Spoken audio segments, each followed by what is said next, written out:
Hello and welcome everybody to All the Rage Sports. As always, well, not always, just fucking finally, I have all my panelists with me today. Andy's here and Jace is here, barring a minor plumbing setback that he's had today that kind of dragged some stuff out. But hey, we're Very good to go minor. now. Very Minor. You know, just flooding in his tire house. He had to canoe here. I just don't think God wants us to podcast. That's it. That's it. They hate it. He's like, you It's guys like- are just too good.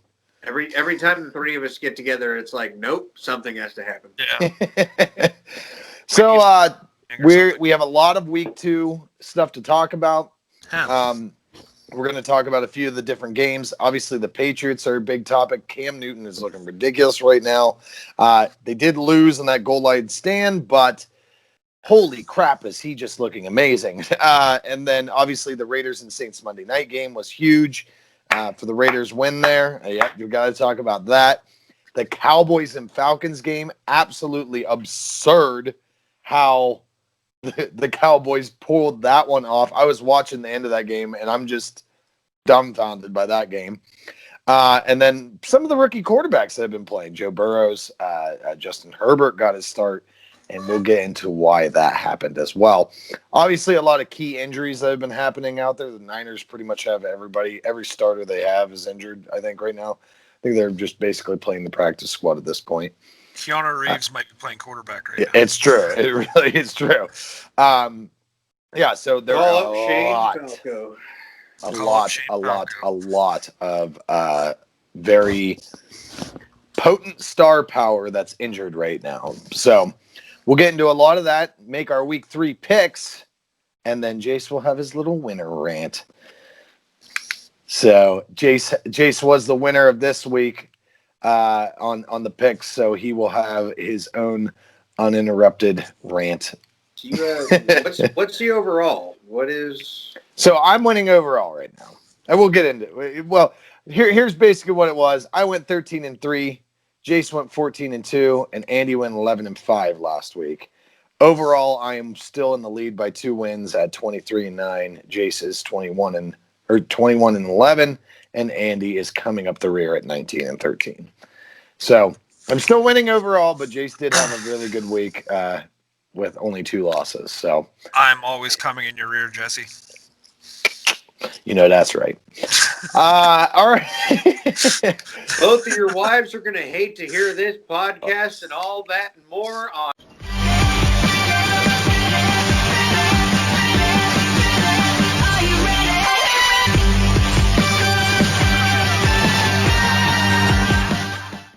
Do you really think our wives listen to this podcast?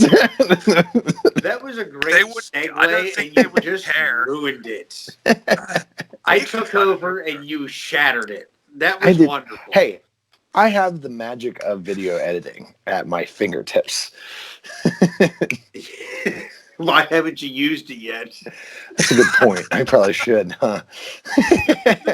All right, Jace, lead us in. Okay, so we're getting into, obviously, we want to talk about week 3. We want to talk about, obviously, I got ahead of myself. Week 2, we want to get into, obviously, the games that happened, the injuries. Obviously, we're going to talk about Saquon, everything that happened in week 2. I guess we will start off with, obviously, if we're going to get into week 2, start off with the Bengals and Browns game on Thursday. Yeah. What a good game that was. I hate saying that. I was actually, dare I say, I was pleasantly surprised. Like, the Browns were a total shit show, but I think you got to count that out by they were playing the Ravens. Yeah, exactly. Week 1 was horrible for them. And once again, they only beat the Bengals, who were presumptively were going to be in the basement of the AFC East. North. So, essentially, North. AFC North. The plumbing's getting to you. Yeah, it wasn't. He wasn't just plumbing the pipe. He wasn't right cleaning the pipes. Let me He continue. was huffing the glue. The presumptive basement of the division, and you only beat them by 5. But the Browns, I thought, actually looked surprisingly good. Like They I really was impressed. did. OBJ They started to was put there. He things showed up. together. OBJ showed up a little bit. He actually had a good game. And then you can kind of see when they get him rolling how a lot of the other pieces fall in place. Because usually it was, we got Chubb rolling, but we have no passing game. So we have nothing complete. And it's playing from behind and that kind of stuff. But they got a passing attack. They got Chubb rolling. They got Kareem mixed in there as well. They were very balanced in their attack. And it actually, made the team's offense look good. I agree. Kareem, I mean, everybody was kind of worried about Chubb and Kareem being a little bit of a handcuff, and I didn't think about it that much, but Kareem Hunt looked very good in this game. Andy, what do you got? I will agree with that. I don't think that I thought there was definitely going to be like some butting heads over like target share and who's carrying the ball when, but I mean they work in tandem very well. And they both get their carries. It's not like one's getting dissed or anything. They're both getting yards. They're both getting carries. They're both getting catches. They're both getting. It's not like you're going with a hot hand. It's almost like you put in one guy, one guy's tired, and then you throw almost the same exact productivity back. It's a clone. Like, hey, everything still works. Spider-Man meme. It's like almost nothing happened. So, I mean, Stefanski kind of happened upon that backfield, and that's a dream for a lot of NFL, head coaches right now. They'd kill for that. But yeah, I watched bits and pieces of the game. The Browns looked good going on, but I didn't really catch the back end. I know the Bengals caught up and Burrow. Yeah, it was late, and I saw that the Browns went off to a pretty good lead starting off, and I don't know how much of their catch-up was in garbage time, but Joe Burrow is really impressed, and I think he's upset. I think he's just pissed. Because that guy has never lost two games in a row in his career. He's only lost 2 games in his whole career, hasn't he? Yeah. From high school to the NFL. Let alone 2 in a row. Basically. Yeah, I mean, LSU is a powerhouse. He was great in high school. He did transfer between a couple of colleges, but I don't think he got really any starts. Ohio State, but he didn't really get any meaningful time. But the one thing I'm really seeing from watching film and seeing him, he really wants to win so badly. And that is, if you're going to take somebody number 1 overall, I don't care how far they can throw the ball, like whatever they can do, like you need that almost like Brady, like competitiveness and like that will to win. Fucking you need a leader. Bull type of attitude. Exactly. Like you almost hate to. Sorry, I gotta blow my nose real quick, but you almost hate to label it the Patriot way, but that's almost kind of like what it is. Yeah, it's just that absolute will to win, no matter what cost. But yeah, Burrow continues to impress, but the one thing I noticed in that game, him and AJ Green got to get their timing down way better. Like he's on time with pretty much everybody else. I believe CJ Uzama, however you pronounce his name, he's gone for the year with an injury out of that game. John Ross. With that, Mixon's not doing really that well. If you look at his stats, yeah. I know that because I took him instead of DeAndre Hopkins in our fantasy league, and I'm really kicking myself in the ass. I'm going to be sending you a trade for him here. Oh, I love your trades, Andy. I love receiving shit for fucking. All right, gold. give It's me really CMC and Joe Mixon, and I'll give you Noah Fant and Gostkowski. Yeah. Hey, you guys accept it, man. A kicker's worth a lot. Okay, so let's move on. So apparently I'm in control of things, so this could... No, I was just letting you start it out because you were like... I am taking control. I am the captain now. Hey, you're the winner this week, so I'll let you take some control. So let's go to the Giants and Bears game. Obviously, Bears win 17-13. Kind of like obviously, like I started off with, Saquon was obviously the biggest injury of week 2. Yeah, big time. Like I said, 2 of my other 3 leagues, blah, blah, blah. But in that one other league, I took Saquon first overall, and I was really, really excited about that roster. And now things are looking very grim. I already picked up Devonta Freeman in 2 of my 3 leagues. Well, I did that league because that's my only option. So pissed. Yeah, Well, I've lost 2 weeks in a row, so I was numero uno on the That's waiver wire. exactly it. I thought I had a shot, but I looked at the waiver and I was like, in the middle somewhere. I was like, there's no fucking way because I Yep. lost to nobody. I'm going to try something different. I'm running the show tonight. We're just going to, because these games that were real close and it was basically the same story from week one. Jones looked okay, but obviously without Saquon, what does the offense do? The offensive Trubisky, line is still working on getting some Sus. chemistry together. like you said, Devonta Freeman. They still have Wayne Gallman. They still have options to run the offense, but no Odell Beckham. And I think, let me look at the stats real quick. But is Evan Ingram still like a missing man? Like, is he just Pretty much. He was. He did. I think he caught a He touchdown last week. He was their leading receiver, but he did not have a singular touchdown. The only person on the team that had a touchdown last week was Dion Lewis. So yes, yep. I didn't even get him. He's still there, but at the same time, with Devonta, they're not obviously looking to him in the crunch time. So the Giants are going to have to do more. Things aren't really looking great for them. But any team, you lose your best player outright. Like if your best player that everybody in the general public can agree on goes down with an injury, what the fuck are you really going to do? You know what I mean? I don't want to bring up the Steelers in this, but it's similar. When Ben went down, the fucking team was shit. When Barkley goes down, the team's going to be shit. Now, it's different from a running back to a quarterback, but Daniel Jones can still try to carry some of that weight, but you need a running back for a young quarterback. Really, with the Giants, it's kind of the same thing. I mean, if they lost Jones, who the hell would they go to? Because he's been playing well enough. But if they lost Jones, Barkley wouldn't be able to carry the run game enough to be able to carry the entire offense.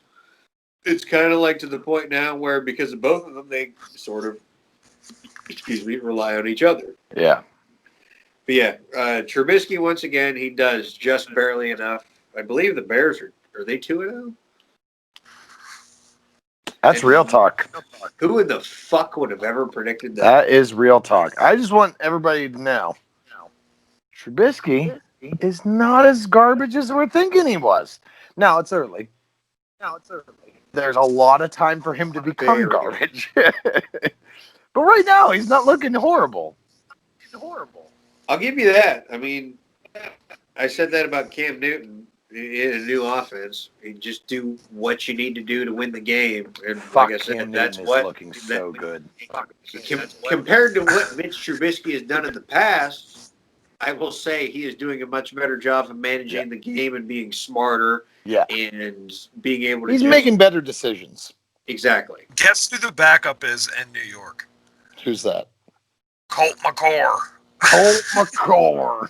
Seriously? I didn't know you were still in the league. I didn't even know. Wow.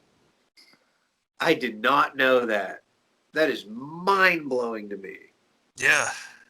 Once again, it's a game every year of what quarterback is going to land on what carousel that you're not going to know. It's going to be like, oh, so-and-so's a third stringer for the Carolina Panthers. Right. Okay, moving on. Let's keep this show rolling. Rams, Eagles. Rams win 37-19. And the Eagles, they do not look good at all. Jalen Rager's out for 6 to 8. Like, I mean, you figure the Rams didn't look that spectacular, but they squeaked it out in week one. It was kind of like a grind fest. One of those sort of everybody's still fresh. I got to admit, the Rams have pieced together, patchwork together a team. They are close to that cap. They have wasted all their picks on trades and trying to buy that team over the last year or so. They got to the Super Bowl and then failed horribly. They honestly don't look horrible. They're putting things together. I think this could be a wild card team at this point. I didn't think this team was going to make a playoff run. Dwellers.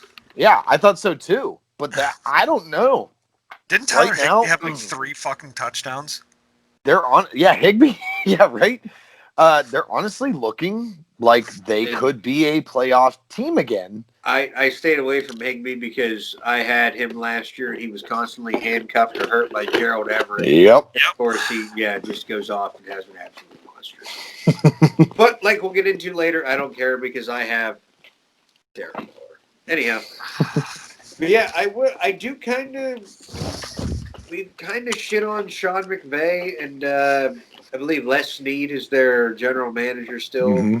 They're sort of go all in and go for it all right now. And we thought they were cooked.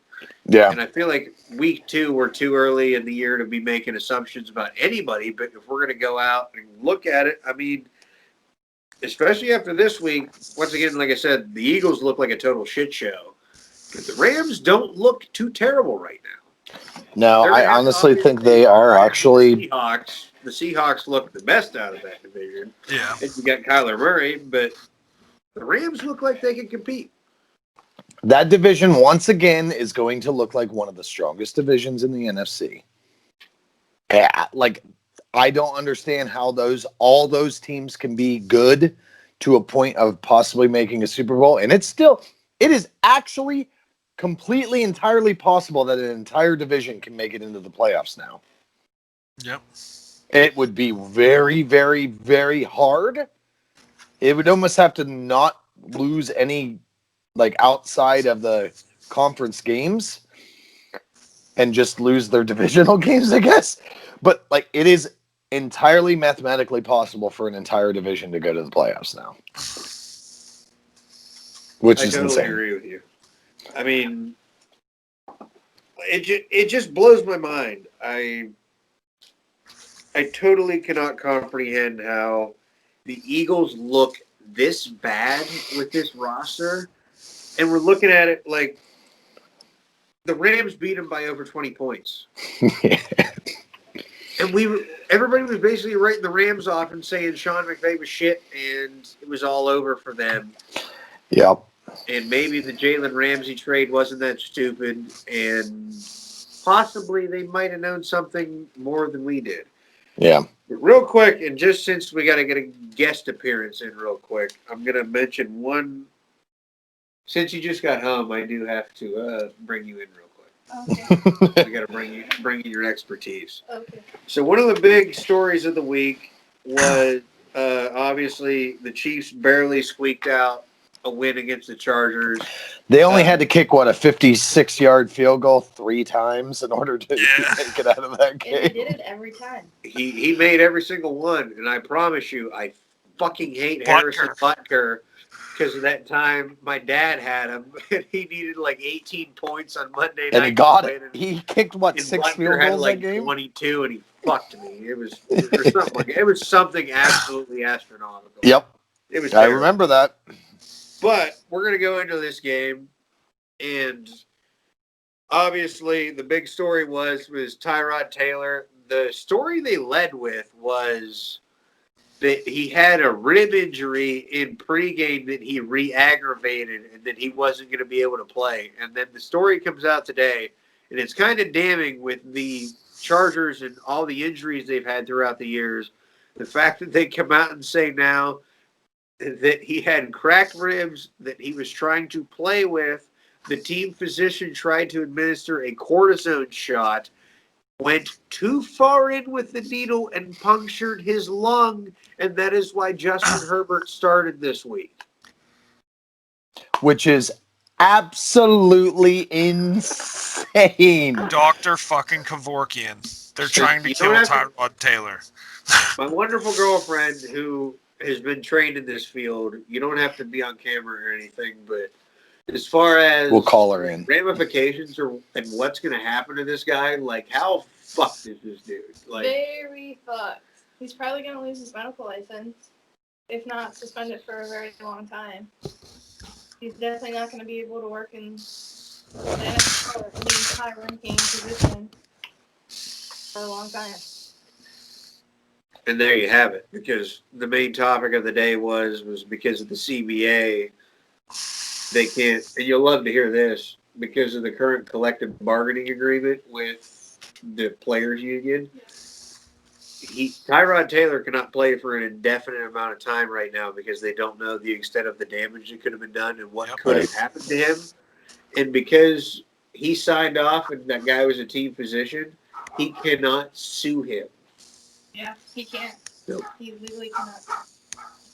So you were bringing this up in the pre-game session of All the Rage Sports.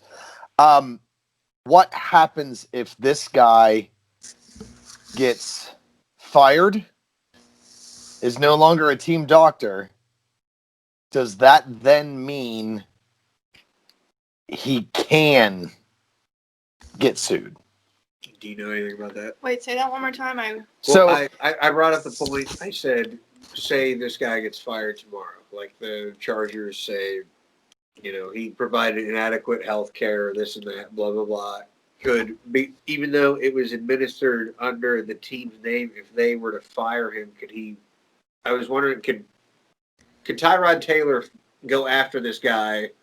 Legally, I don't think so, because when you are an athlete, even in high school, you pretty much sign your life away saying, hey, like, I trust you with my whole heart. You're a doctor. You're going to take care of me. So whatever you do, I trust you. So it's a legal document that you sign saying that you.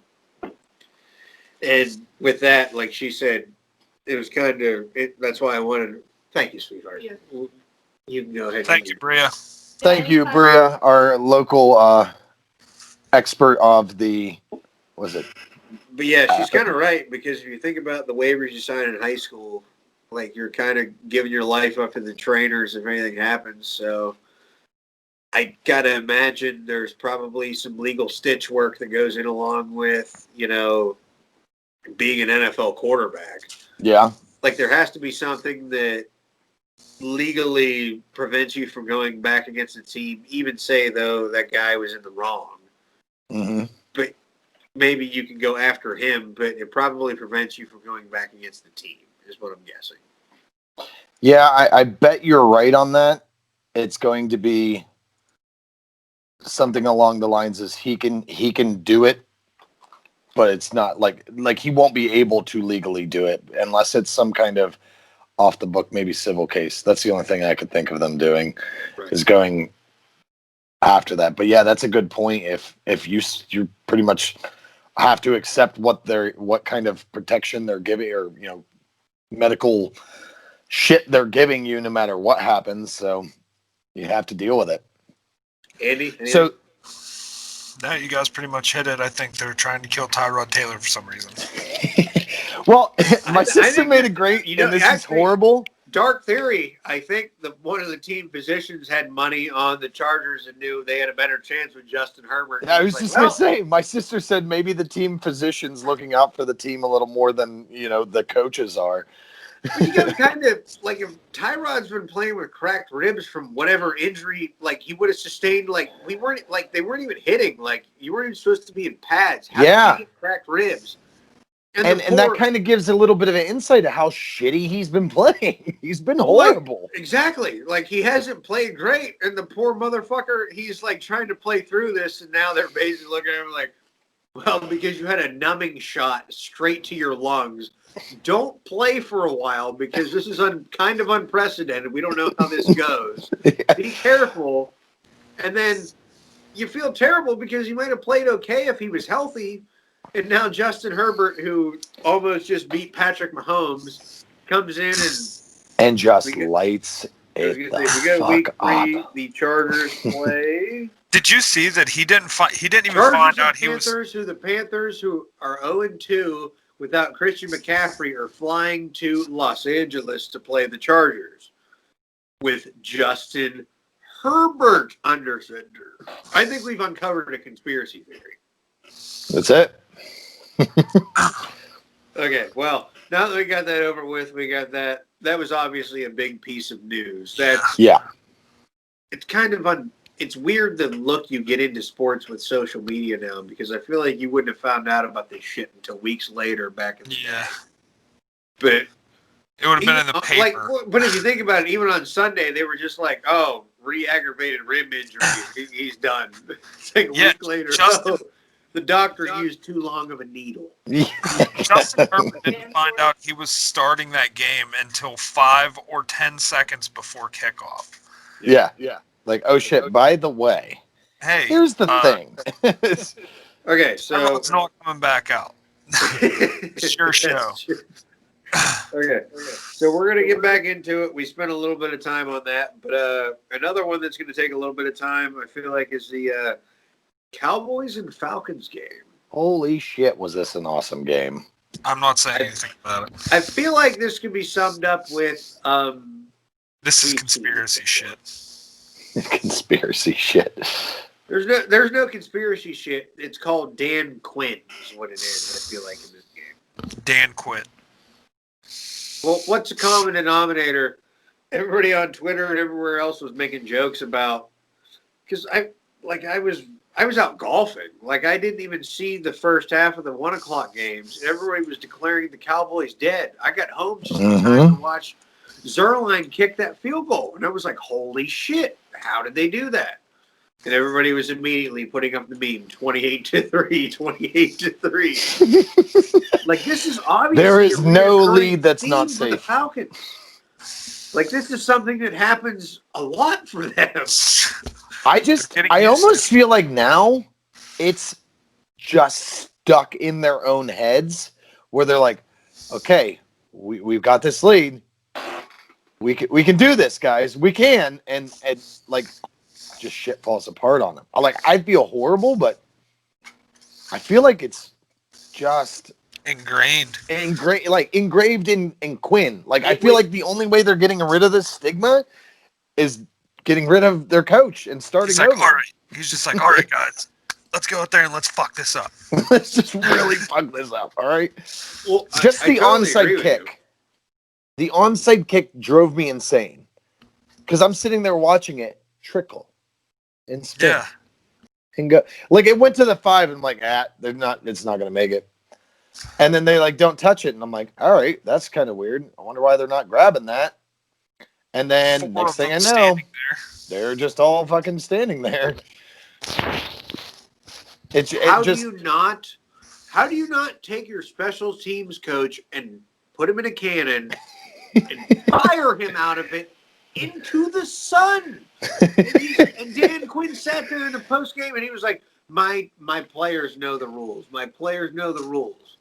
Obviously, they Why fucking don't. did they let that ball travel 10 yards and there's like a half moon, there's like a crescent, and they all just watched the Cowboys fall on it? Why did they sit there and watch it? They could have recovered that ball at any point and the game is over. Instead, they sit there and they think that they have to wait 10 yards for it to touch, and then it's like all of a sudden, no, wait, they got the ball. Oh, wait, what happened? Like we're sitting there like, why are they not moving forward? Why are they not moving forward? As soon as the ball comes off the kicker's foot, you can go get it if you're on the receiving team. Instead, no, let's watch it. Let's get field position or something. No, you're a terrible head coach. You need to get the fuck out. Like, Dan Quinn is the reason that they blew the lead in the Super Bowl, and he is obviously Dan Quinn, Kyle Shanahan. We'll pair those two together. And then Dan Quinn is the reason they lost this game. Yeah. Solely Dan Quinn. It is on Dan Quinn. Like, I feel bad because people are blaming, like, Matt Ryan, and it's like he did everything he could. Yeah. It's not like he wasn't trying, you know what I mean? Yeah, he wasn't playing like a scrub or anything, you know. He gave it hell. Yeah, it's absolutely nuts to me. Like, I just don't know how a team can let this happen so many times in a team's like tutelage. Like, I kind of thought that their general manager was going to come out like in the presser after the game, just be like, "Yeah, we just fired Dan Quinn. We got his ass on a fucking plane somewhere." he's gone. He's gone now. Okay, that was ridiculous. Yeah, Dan Quinn. I really don't know what the fuck his problem is. Let's skim over this one real quick. 49ers 31, Jets 19. This one really wasn't that notable, but I'm going to go over I have the injuries pulled up. This one was rough, really, just because of what the 49ers sustained. Nick Bosa gone for the year with a torn ACL. Solomon Thomas, I haven't seen what happened to him, but I know he got carted off. You go down through. Jimmy Garoppolo suffered a high ankle sprain. So I hate to say it, but their foreseeable starter for the near future is Nick Mullen, which he's just fine. He'll be great. He smacked the shit out of us on like Monday night or Thursday night or where the fuck that game was.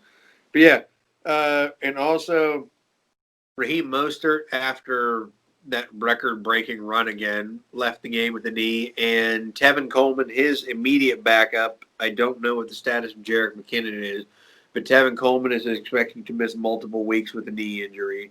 Yep. So it's just kind of like a couple of these games really aren't going over other than who the fuck, got carted off.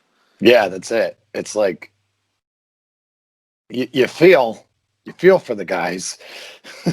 It's just but it's like, like I said, Garoppolo's not necessarily a huge loss because we've already seen Mullins a capable backup. But at the same time, Bosa gone for the year with a knee. Solomon Thomas, like I said, haven't seen anything on him. Raheem Mostert.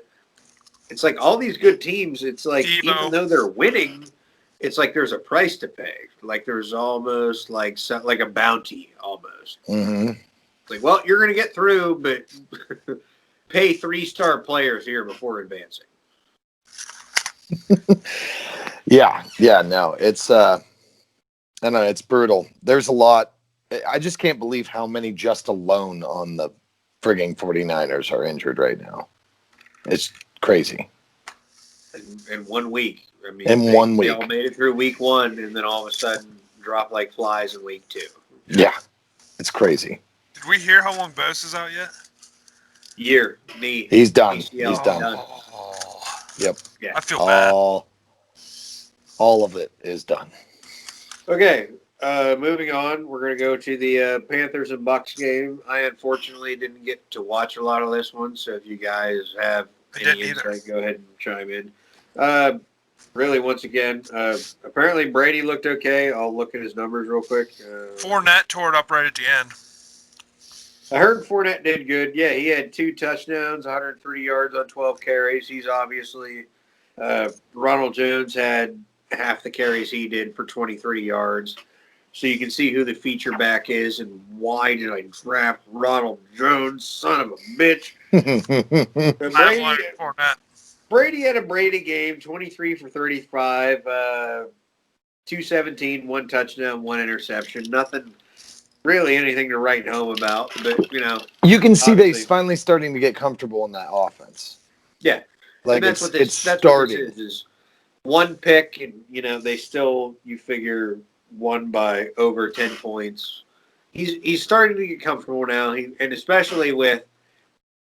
I was thinking about this the other day, and I want to quiz you guys real quick. Think back. Can you think of a time in your life where, even though all the knocks on Leonard Fournette, has Tom Brady ever had a more talented running back in the backfield? You could make a point for Corey Dillon. Yeah, Corey. I was going to say, here comes the Corey Dillon fan club. I was going to say that's about the only guy you can really think of. He's not as talented as Leonard Fournette is. And I'm not going to lie, I've always been a pretty big fan of Kevin Falk. I mean, but he never Corey he wasn't good. Like I liked him. Corey Dillon's the only one. Kevin Falk he was a fan favorite in New England too. Yeah. But Corey Dillon was really the only guy that you could put in that conversation because I think he was probably the best back we ever saw with Brady. Yeah, that's true. Everybody was ready to cast Fournette down the river and say, fuck him, he's done. And then all of a sudden he plays behind a future Hall of Famer and the guy's, going for 120 and 2 touchdowns. That's why I drafted him.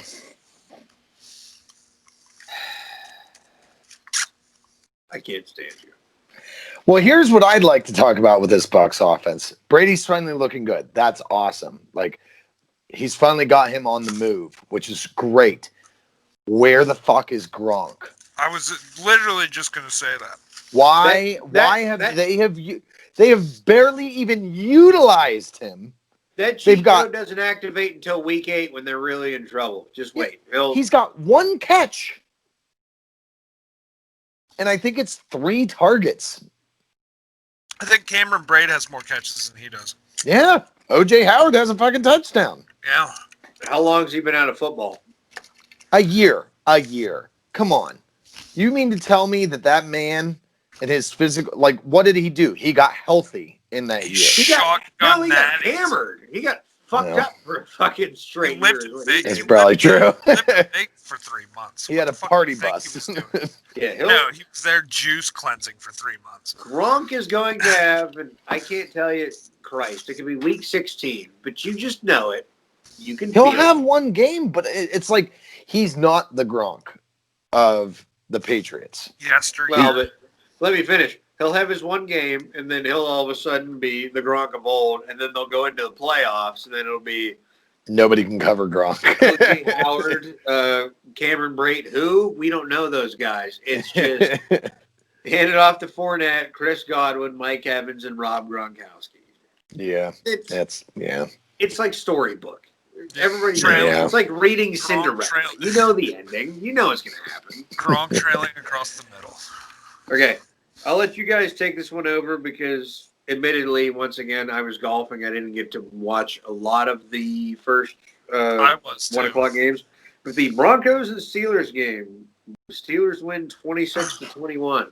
Drew Lock goes Obviously, down. Drew Lock gets hurt. I believe what injury does he have? Well, it's like a bruise or something along in the shoulder where he jammed it, bruised it, strained it, type of thing. It's 3 to 5 weeks, which I thought was a very weird number.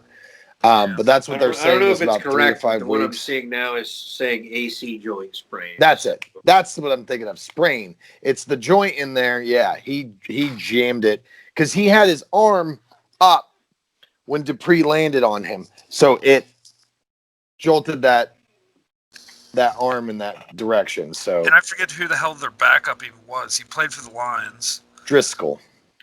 Yeah, Bengals. Driscoll. Jeff Driscoll. Yep.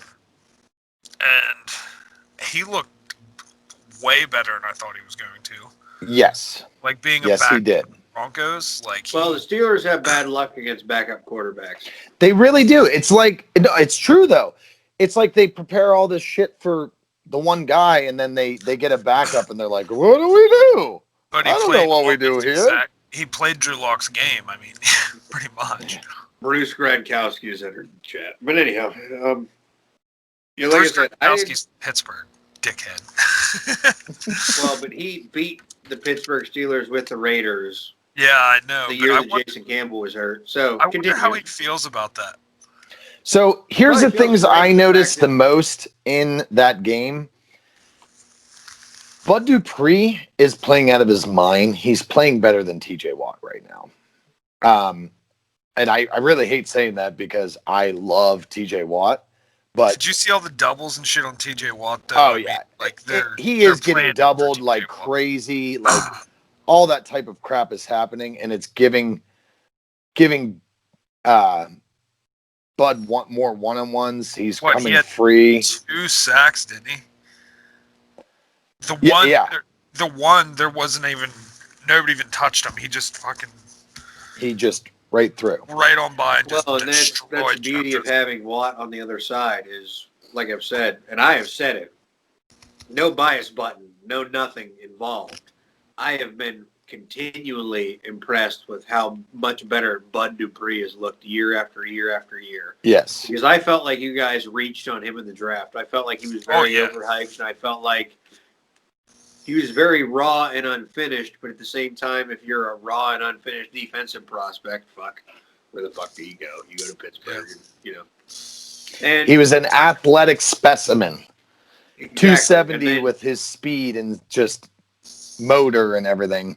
He didn't flash, and then all of a sudden you put T.J. Watt's little brother on the other side, and he plays well. And then I'm not going to say that Bud Dupree couldn't play well elsewhere, but they've both flourished off each other's. They've complemented each other. It's Joey Porter and LaMarr Woodley again. LaMarr Woodley was garbage without Joey Porter. Joey Porter was a star.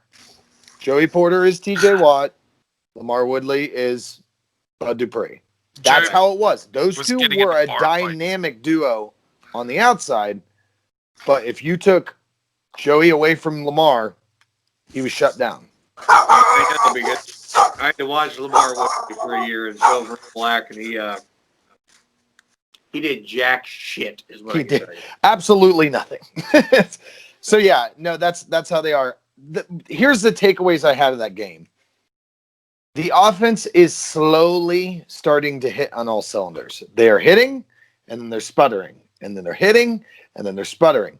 Deontay Johnson has moments where he looks amazing, and then he makes dumb mistakes. He drops a pass, runs a bad route, muffs a punt in week 1.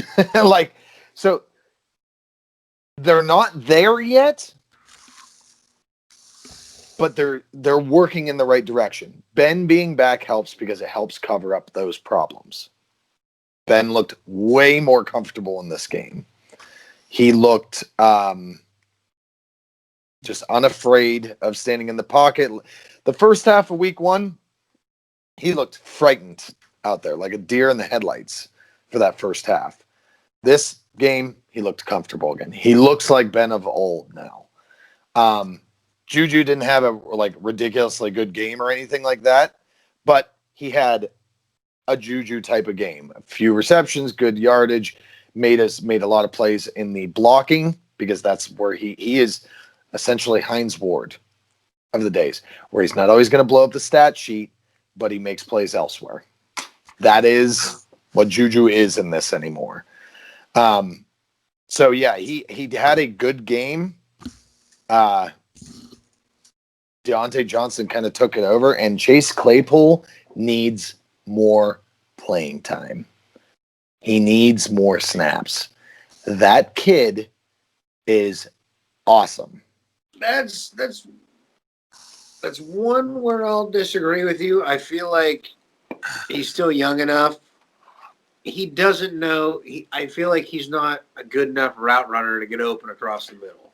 I can agree with you on that. I feel like for this rookie year, you're going to see a lot of he is going to be the guy.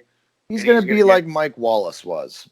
It's not even that, because he's not like a burner type player. Like he's just a big physical. Well, I mean, he's fast. I'm not saying he's not. I get what you're saying. He's not at his size. He's going to run with NFL corners, but he is still, 6 inches bigger and 40 pounds heavier than them. Yeah. Throw him a jump ball, he's going to do exactly what he did on that play that Ben threw him. Yeah. Every single time. But at the same time, he is going to have to learn how to do, run a slant. Finesse stuff. Run, exactly. Like Andy said, finesse. Do the little things effectively, not just, like I agree, as an explosive play guy, as a big play guy, he is all there right now.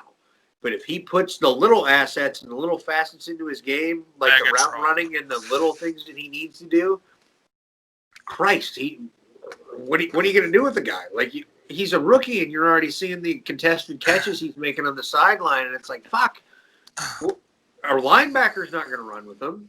You can't put a safety on him. A corner's too small.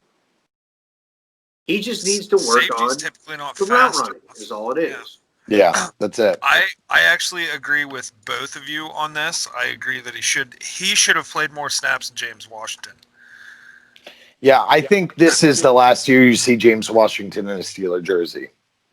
And that was really sad, because Washington looked good week 1. And then it was like, once again, it's almost like he's the marquee guy in this offense with his pedigree, with Mason Rudolph and his draft position and this and that. But it's like he's the forgotten guy. Like he's almost lost. Yep. He is fast. I mean, he cut weight. I mean, he was working on his parents' farm over the summer and stuff. That's what he does every summer. That's where he goes and works out and stuff. He cannot get open. Like, I don't know what it is, but he gets shut down every single play. And he's supposed to be like this breakaway guy, you know what I mean? Big play potential, and you're not seeing it. And he has like slot corners on him and stuff. Like, I mean, it's not like Gilmore's covering him on every play, you know what I mean? He's not drawing one corner every time. Yeah. Yeah. That's what's unfortunate is I feel like I've said multiple times, I feel like Juju's a very good number one, or not number one. He's a very good number 2 wide receiver. But with his place in the offense right now, he's constantly drawing the number 1 corner. Yeah. He can't. There's no. Deontay's very good, but he's, like you guys said, he's inconsistent. I feel like more time he can be there, but not right now. Not right. I think he's not going to be in a category of an all-star or anything like that, or I think he shows, and I'm take this with how I'm saying it, don't take it the wrong way. He's moving to be number 1 like Antonio Brown was. He is not Antonio Brown. I'm not saying that he's that level. I'm saying he has the potential to be able to step into the number 1 position with his route running and his catching ability. It's not going to be this year that you're going to see that over that next step. It's going to be next year or late in the season or something like that. It took Antonio Brown, I think, 3 years before he really was like Ben's favorite target. I think you're going to see the same progression with him. Similar body style, similar play where he's a strong route runner with strong hands. He just is still making those young player mistakes. And you're going to see it. That's why Juju's there, because he has, if you can call a 24-year-old wide receiver a veteran, he is. But needless to say, I like how the defense is playing. I have not seen much of Minkah. I don't know if it's because they're avoiding him, which is kind of what they started doing at the end of the season last year. Don't throw it to center field. Yeah, like they just are not going towards him. They're also getting that pass rush there. What they had, 7 or 8 sacks or something like that. So the pass rush is getting there. So maybe the secondary isn't getting the highlight reel stuff this time. Okay, let's end on the Steelers with this because we still have some games to get through. I wanted to say one thing. I do want to hit you guys with one more thing. Deontay Johnson, from watching the Steelers for years, I see him, if you guys go get, like you said, Juju's a Hines Ward, he's a perfect number 2. If you guys either develop Claypool or go get a bona fide number 1 wide receiver, I see Deontay Johnson fitting in almost as the perfect, like, Antoine Randall type. Yeah. I was going to say, you're going to say Antoine because Claypool's just like Plexico. Yeah. Well, not even Plexico, but like I said, just a dominant number. Like, and Plexico was back in the day. God, yeah. Plexico Burress used to play for the Steelers. I had to unlock. You drafted him. Until he shot himself. I'm getting old, but yeah. No, you're totally right. It is. I mean, it's Mike Tomlin, and I don't mean this in a bad way, but from a guy that he obviously took over a Bill Cowher roster and sort of has followed his sort of Pittsburgh like lineage and tutelage, I guess, that all of like Noel and all the coaches have taken. Mm-hmm. He has very much been.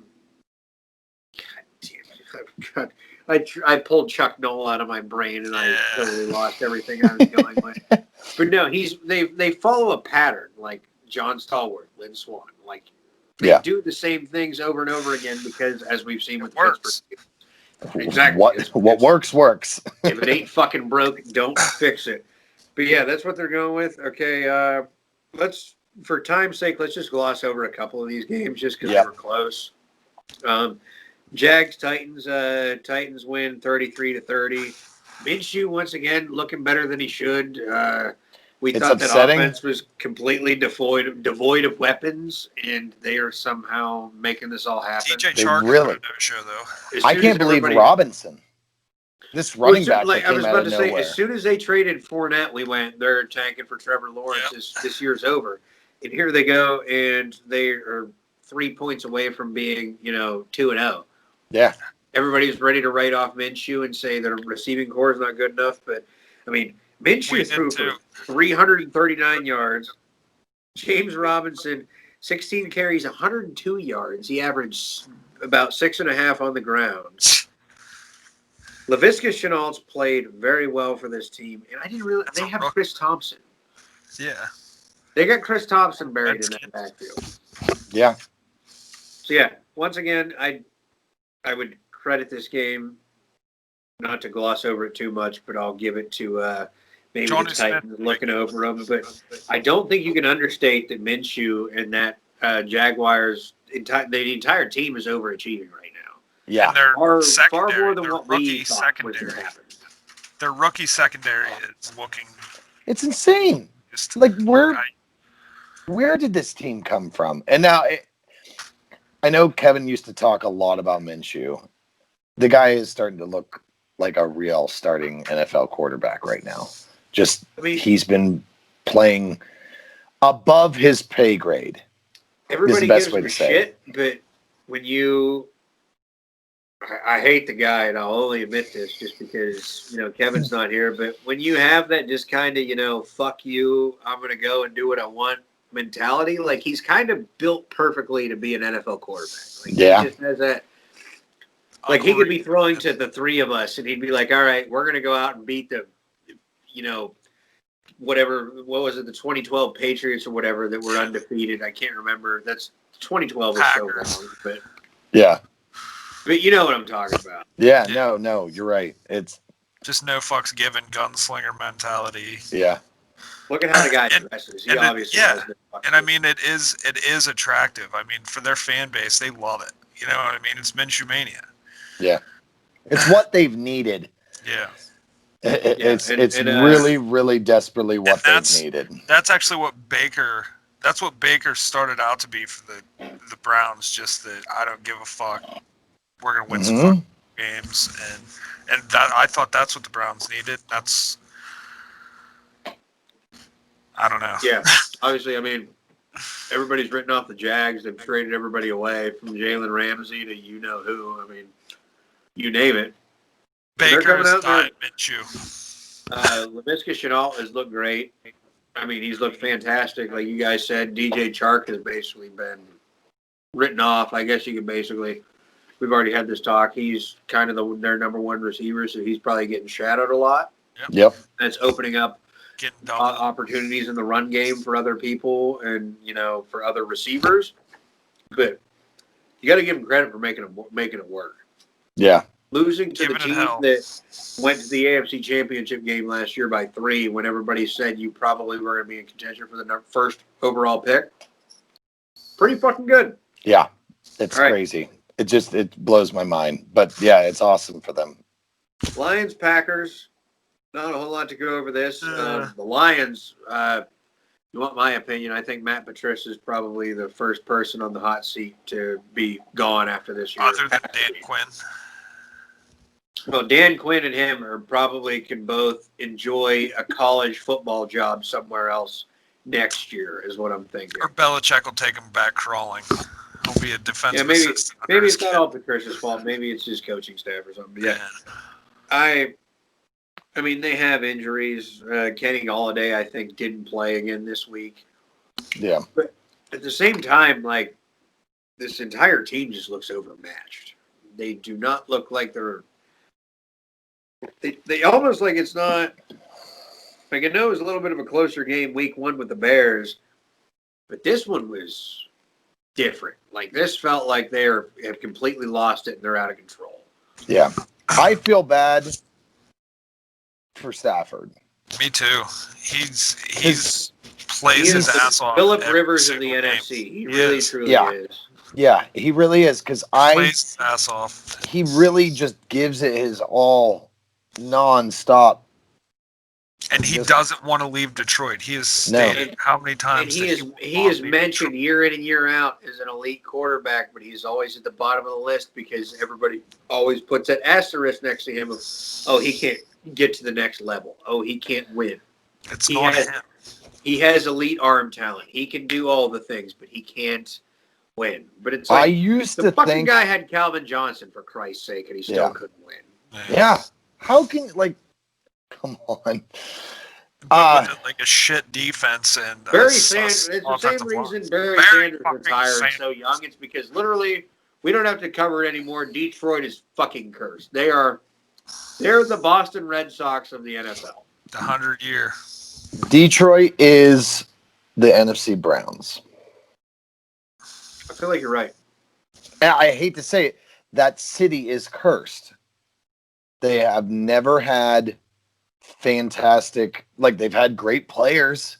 People have gone through there, great, but like Stafford's only been part, I think, of one playoff team there, and I think they got knocked out in the wild card round. I think they were One or 10-6 two. one year. Can't I want to remember. say. Yeah.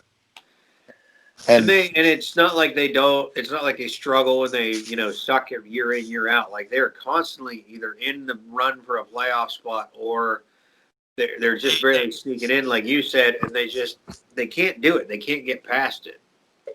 it's they just cannot finish. It's They a can't fulfill. quick 3 second moment of silence for the people of Detroit. Okay, thank you. All right, thank you. Let's move on. Okay, Bills and Dolphins.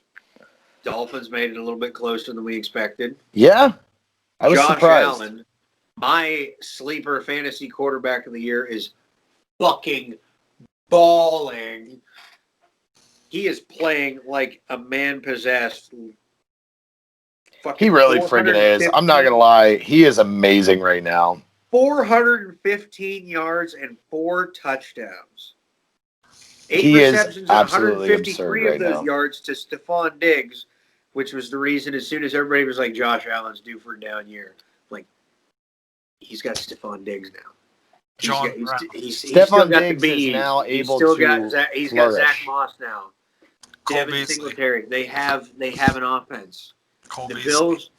Bills. I hate to say it this year. The Bills are going to break the curse. They might not win the Super Bowl, but they'll finally break through the Patriots curse. I think is what I'm going to say. They're coming. That team is going to win this division. That team is probably the most exciting team in football right now. So young. I am so happy for the Bills. Like, nothing makes me happier right now than the fact that they are awesome. Yeah, and now that absolutely. Frank Gore's gone, I think the average age in their locker room is like 21 years old. Yeah. Yeah, it went from 38 to 21. Just over the course of a But year. no, they once again, unfortunately, like I said, didn't watch a lot of it, but it was pretty back and forth. But pretty much from what I saw, you chalk it up to a divisional game, kind of like Browns Steelers, one of those things where it doesn't matter how much the other opposing team Gritty. sucks. They got enough film on you. They know your positions well enough. They can play you well, and regardless, throw for 400 yards and 4 touchdowns, and then 183 to your best receiver. You're probably gonna win the fucking game. Hopefully. Yep. Okay, so Bills win. We'll go on to the Vikings and Colts. I don't want to talk about this one. How much money did you bet on this game, Andy? This was part of a 5-game parlay that it ended the exact same way as last week. I love that I immediately Vikings. knew. The reason you didn't want to talk about it was because it hurt you on a bet. Continue. I had an 8-game Oh, I got better than last that, week. so continue. I had an 8-game parlay last week that would have won me like $375 or something, and the Vikings fucked it up. And I went with them again this week just because they were the favorite. You just parlay it in just to add a little bit to your kitty, and I was up for $485, I think, and I got boned. And I hate Kirk Cousins again, so fuck him. You want to feel bad about your lives? Jeff Junk got a $5 free credit on DraftKings. He bet on Alec Ingold to score the first ever Raiders touchdown in Las Vegas. And the first play they throw it to the fucking fullback in the flats. And he won $400. And I forget what the rest of his betting card was, but this exact game we were talking about, if the Vikings would have beaten the Colts, my own father would have been up $10,000 this weekend. I had a 10-game parlay. I hit 9 of those games. A $10 bet would have got me $1,300 had it not been for the Vikings. I know I'm we're doing in the 2 middle of weeks the in a game, row. but I think we have a perfect segment for next week since we're all back to being degenerates. I think there has to be a bad beat or Betting corner. we can do bad beat or eventually when one of us somehow fucking wins one of these things, we can talk about the good. Yeah. But it's mostly we're going to be highlighting the bad and how we get boned on our 12 game over under touchdown score parlays, and then somebody doesn't get one more yard, and how we always get fucked. Yep. I forgot That to would tell be a you great guys. segment. We need to do that, but I actually did win one of my parlays. I had 2 baseball games. I forget what they were, but I had the 2. I had a 4:25 game on Sunday and the late game on Sunday, and 2 baseball games together. And I bet Monday I had the Saints, and I had to run over to the bank at lunchtime, You should and I have was called sitting me. in the bank. I was sitting at the bank at lunchtime, and I was looking at it, and I could cash it out at $92, and I was just like, I did it. I was so fucking happy. Oh, you I was did like, it? oh, I did. I cashed out. Let's applaud a good degenerate move. Finally, a good move for once. Yeah. Way to take your money and run, because I was so close was to a betting the guarantee. Raiders in the over on Monday night, but I knew I would have fucked them and I would have jinxed them. But what 2 things hit? The Raiders were like a +3 underdog, and the over-under, I think a couple places I looked, was at like 48, something like that. Yeah. Both of them would have paid out very well. But anyhow, we're getting distracted. We now have our next segment for next week, our bad beats and how everybody can feel better about their gambling lives. Yeah. But we're dragging on a little bit too much. Colts and Vikings, 28-11. Was there really, I'll go through any key injuries in this game that you guys are aware of. Anthony Barr, I did see. Yeah. I believe he has a torn pectoral. I believe Mike he's out. I didn't think it He's was done. that. I didn't think it Mike was Boone has a concussion. He's out at least for this game. So, yeah, nothing. I really feel like it wasn't too noteworthy of a game. Otherwise, just fucking, of course, the Kirk Cousins is going to Kirk Cousins. And I believe Paris Campbell's hurt. We already talked about Marlon Mack last week. Who else? That was the Colts. Mm-hmm. Yeah, I'm glad the Colts, I like the fact that the Colts, Marlon Mack's out for the year. Hines didn't have the big game that we kind of expected from his week 1 performance. So that was kind of interesting to see how they're going to go with Taylor now. So everybody that went out and spent their waiver wire on Hines has kind of got burnt on that one. I was one of them. I got him in one of my leagues. So I got a little burn on that, which I'm not that upset about. I mean, that's going to happen. Taylor was a bell cow and fucking. Yeah, I was going to say, Jonathan Taylor got used a lot in college, so Naheem Hines still is not a bad pickup at all. Yeah. Basically all I saw was Paris Campbell might be out for a little bit. Malik Hooker is gone for the year. Yeah. So nothing really to report from that. Maybe Phillip Rivers looking better. The Washington football team loses to the Arizona Cardinals 15-30. Kyler Murray was the one. I know I have been a big critic of him and Cliff Kingsbury, but this offense is starting to look very, very good and very, very well-rounded. Murray, that team is what I hoped that team was going to become. When Kyler Murray went there, I was not a Kyler Murray fan. I was a skeptic on him. I don't like Kyler Murray. Yeah, I was very like, okay, yeah, We're all whatever. three basically joined in that. Yeah. I did, but I did. Whenever I left Buck's party, we stopped at. I won that money on the big board, and we stopped at the Purple Goose and had a couple beers. And Kyler Murray looked very, very good. Yeah, it's pretty great to see how well he is doing. Yeah. And he Dwayne is Haskins starting to command games.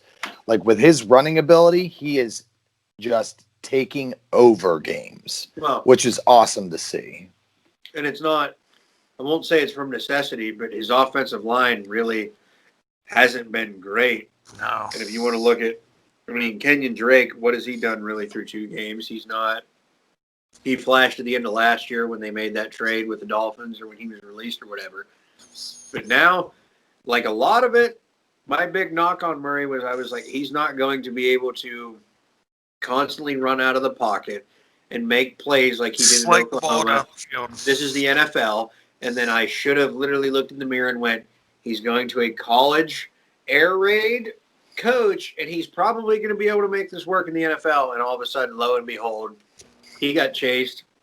I'd have to look up the exact percentage of times he was pressured or rushed out of the pocket last week, but he still had a fantastic game being on the run. And all that tells me is maybe we were a little bit too early to judge him, but he's finally starting to settle in and show his talent and exactly who he can be in the NFL. But they're like the NFL, Goodell and all these people, they have to be absolutely salivating and just thrilled with the crop of young, talented quarterbacks that are coming through. There's like Eli and Ben's getting old, Phillip Rivers, Peyton, all these guys that are finally gone, and now you look and Justin Herbert looks good.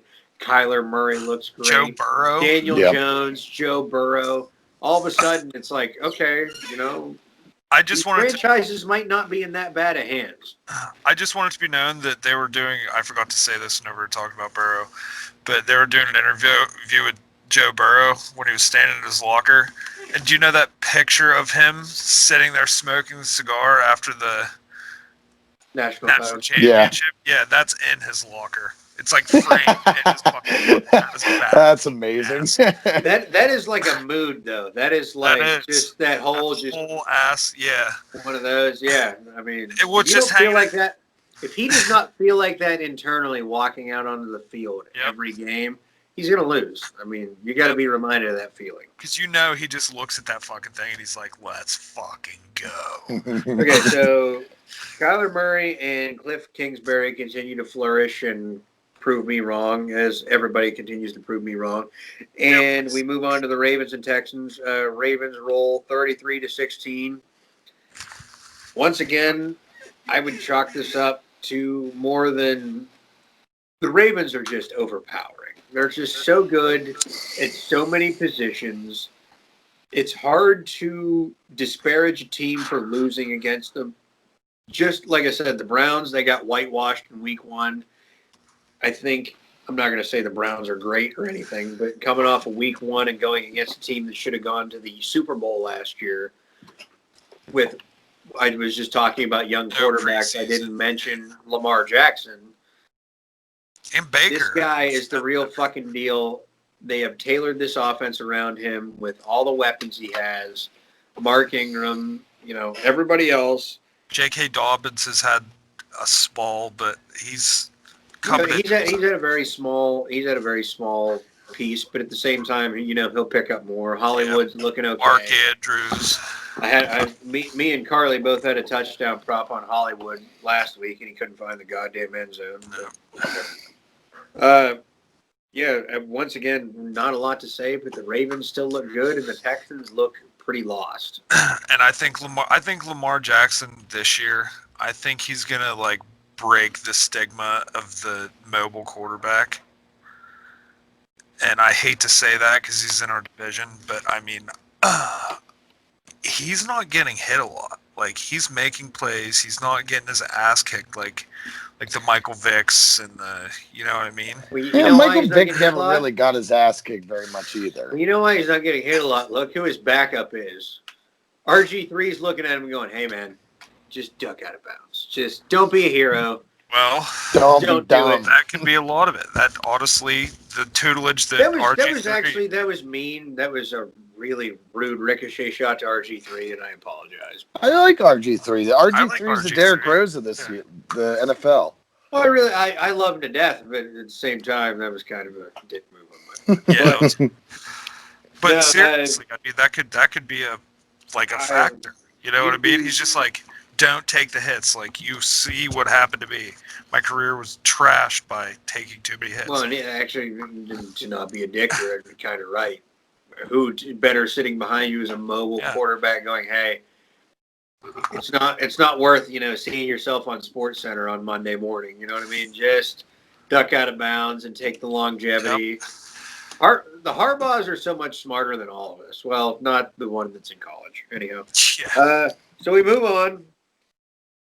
Once again, we already talked about this a little bit, I feel like, with the Seahawks and Patriots game. A game that I will say I felt like the Patriots were going to be competitive. I didn't think it was going to come down to that final goal line stand. But once again, this is one of those games where everybody was kind of doubting Cam Newton. Everybody had kind of written him off, but here he is, and he kind of showed everybody. Like Russell Wilson, it's ridiculous. I'll have to look up his stats, but I think he still has less incompletions on the year. He has less incompletions than he does touchdowns. He has more touchdowns than incompletions. AKA he has a perfect passer rating through 2 weeks. He has been as locked in as an NFL quarterback can be. I wish Kevin was here. Did you guys see the commercial where they like everybody's singing about fuck, I can't remember the goddamn song. I think it's like Celine Dion or something. But they're all singing about it, and then at the end, it's Russell Wilson running out with his team, and he has this fucking look in his eyes that I would not want to I would not want to. Oh, when they're doing the football's back. Yeah, the football's back one. Yeah, at the end of it, he's got this like stare that is so intense. I'm just like, this man is out for blood this season. But that's that fucking thing we were talking about whenever you're taking like a number one draft pick and shit. He wasn't that, but he still has that, like, it's a mentality. And Joe he has a win no matter what mentality. I mean? Just, and I feel like this is he's a man who has won, but at the same time, he's still, that's what you have to admire in the guy. He's won, he's been to the mountaintop, and he, like, nobody's going to sit there and go, Russell Wilson isn't an elite quarterback. He still wants more. And his stats this year just shows how hungry he is and how hard he is. This year's team may be his best team offensively ever. You can argue with the days of Marshawn Lynch being there, but receiver-wise, I think this is the best receivers he's had. Marshawn Lynch, Tyler Lockett, Doug Baldwin. See, Doug Baldwin was a good possession. Like, he made some good. He was a good route. Like, he was a good receiver. If they needed a first down, Doug Baldwin was getting the ball. But I think playmaker-wise, this team may be the best he's had. The defense is finally starting to get up to par. It's not quite there. It's finally getting up to par. This may be another Super Bowl Seahawks type of team with how this team is going. I'm so mad at myself. I took Joe Mixon instead of taking DeAndre Hopkins and then falling back and taking Chris Carson as my next best running back in our fantasy draft. And I did not and I don't think Chris Carson's production is currently sustainable, but holy shit.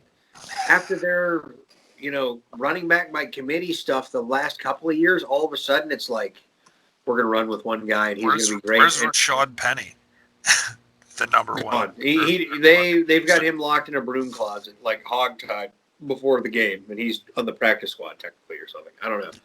Chris Carson is balling right now. in an offense where usually running backs have historically not flourished at all. So like I said, we'll see if he keeps it going. But as Jesse said, this could be his most explosive offense ever. The defense is no Legion of Boom, but it's starting to, come around and be Jamal at least Adams serviceable. is bringing that type of attitude back that they've missed since Sherman was there. He's not the same type of player, but it's almost like a Cam Chancellor attitude. I don't want to say dirty. He has made a few plays that are kind of but he's an intimidator now. They have Bobby Wagner. I mean, Bobby He's Wagner, got 2 or 3 sacks alone as a safety, I believe, if I'm not mistaken. Well, because Pete Carroll knows how to run a defense, and they're finally Ken Norton Jr. knows how to run a defense, and they're letting him go as the playmaker that he can truly be, and he almost has something. I can't say this. I haven't watched enough of their film, but he almost has I feel like a Polamalu-esque free reign sort of back there, where he can follow a set plan, but if he sees something he doesn't like, he can easily go, okay, switch it on. Well, that's what I wanted to run. say. Yeah. AFC East, those teams seem to not know how to properly play a safety, because he leaves the Jets and now he looks amazing. Minka last year left the Dolphins and looked amazing.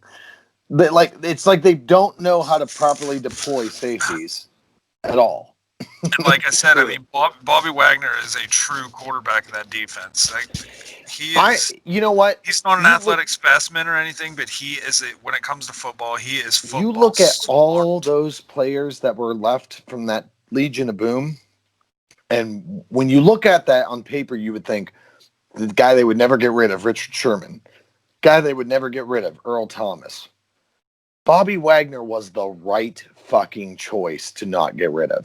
He's man, so football smart. He is the blood, the heart of that defense. Oh yeah, and if you watch the game, he is screaming during the quarterback's cadence. He is telling his defense all the blocking schemes that are getting ready to happen, and without him, that defense. It's like Tony Romo. It's like Tony Romo in the booth. You know what I mean? Yeah. He knows what's going to happen. Well, I mean, it's almost like you talk about Richard Sherman and those guys. Obviously, if you were to keep somebody, Wagner is the youngest, but you're obviously right. He is so talented as the signal caller of that defense that you plug him in, and even with a mediocre group of players around him, if you know what's going to happen before the play, if you're in the NFL, if you've done enough to make an NFL roster, you can make a play. Yeah. And if somebody's yelling at you going, oh, hey, the wide receiver is going to go here, you can go and fucking do that. So that's what Bobby Wagner brings to that defense. I am stunned by Cam Newton. Really am. Cam Newton is playing better than his MVP season right now. Josh McDaniels is a fucking genius on offense. Early sample size, but I will admit. Obviously. But from what we've seen so far, if he continues this type of pace, he's going to beat his MVP season. I have a question for you guys at the end of this, too, by the way, whenever we're at the end of Cam Newton rant here. Why don't you stay with it now? Just Are we at the end? Yeah. Okay, so do you guys listen to the Fan in the morning at all? I don't get it here. Okay. Well, anyhow, I was listening to the Fan on my way to work after they lost to the Seahawks, and there was a Twitter poll on there, and the Twitter poll was the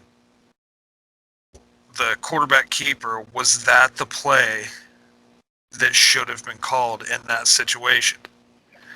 And the Twitter poll was 50-50. People saying yes, give the ball to Cam Newton, he's their most dynamic playmaker, let him try to make the play. Everybody was saying no, or the other half were saying no, they should have threw the ball there, or, what do you guys think on that? I'll just go ahead and say I think that was the right call. I honestly do I too. do too. It's hard not to because of how effective it's been. Maybe that would have been a proper time to run an RPO type of thing where you make it look like it is, Dumping and tight then end back or That's something. really the only critique you can make is maybe go to a play action or something because they thought, or like Jesse said, RPO, go out of the pistol, whatever their Yeah. formation they're in, just because they probably would have thought, Cam's big ass is going to come barreling Yeah. at us right at the goal line. But at the same time, you have Cam Newton and Yeah. you're Bill Belichick. how can you Why not would bet you on that? not? Why would you You've not never had assume that before. play is going to work? You know what I mean? I don't think everybody was getting on McDaniels and shit and everybody for that play call. I don't disagree with that play call. No. And the No. only thing I would have That said, was like, a well executed stop by the defense. Is It all that was. is. That's all you can chalk that up to. but I mean, the only thing that I might have changed is, like you said, like a run pass option, like maybe have a tight end set up a block and then fade to the corner of the end zone or something. You know what I mean? Like have another option. Well, that's your other option. I don't think you go to the running back there. It's No. either Cam Newton either running the ball or passing it to someone. Give the ball. Yeah, give the ball. I back could spot. see Like you a said, nice like a Jesse nice said, he's motion looked from a better- tight end, Jesse RPO said to the he's running looked better back. this year than his former MVP self. Put the ball in his hands, regardless whether he's got to throw it or he's got to. He's proven it. He's Exactly. proven it so far that he can has to handle it. make the play. Yeah. Yeah. And in the end, Cam Newton has to make that play. That's. But it was. You're right, Jace. It was a well organized stop by the defense. It was nothing that the Patriots did wrong. What world are we living in that people are like, should Bill Belichick and McDaniels not run that play? You're right. Well, fucking course they should have. Okay, so we're running a little bit long, but Monday night game, Saints and Raiders. Let's not talk about it. Let's just skip this one. Yeah, we can skip it. Whatever. We don't have to talk about it. Okay. Now, I was cautiously optimistic, but the Raiders have let me down so many times without Michael Thomas going into Monday night. And I was like, Breeze is going to find somebody. He's going to hook up with Emmanuel Sanders 8 million fucking times and this and that. Jared I think Cook. Emmanuel Sanders had 4 targets and 1 catch. Yeah. Jared Cook had a decent game, but he didn't beat us to death. All it was really it was Breeze picking on Damon Arnett. It was just picking on the young corner and just marching down the field. And Alvin Kamara. Kamara still, we did well week He 1 was against lights out. McCaffrey, but Kamara got his, and he played well. But the one Not well cog, enough. yeah, the one person didn't beat us. And without Michael Thomas, may I just possibly admit to you guys, Drew Brees looked pretty. And this, keep in mind, this is a Raiders defense that the past 2 years have registered the least amount of sacks in the NFL, and they did not register a sack on Monday night. But Brees looked unsettled, and he did not look like himself at all. Now he's missing his 150 throw security blanket. Agreed. He put balls in hands. Receivers did not come down with them. There were more drops that the Saints had There that I've were ever a seen couple them lucky, third down conversions that things didn't go through just from drop balls. All What I is was gonna it? say, What was the rookie's name? Or I don't know if it's a rookie, but it's a younger guy, Hamler or something like that. KJ Hamler. He's not a Saint. But he doesn't believe What it. am I thinking of? Maybe I'm thinking of a different game. Never mind. But all I'm saying is the receivers didn't help Breeze. Breeze did not look himself. When Mike Thomas is out there, it opens up other people, so it allows Breeze to scan the field more. When you don't have that, it's like any other team. When you have a superstar wide receiver, that guy's getting doubled. That's pulling attention. It's going to open other people up.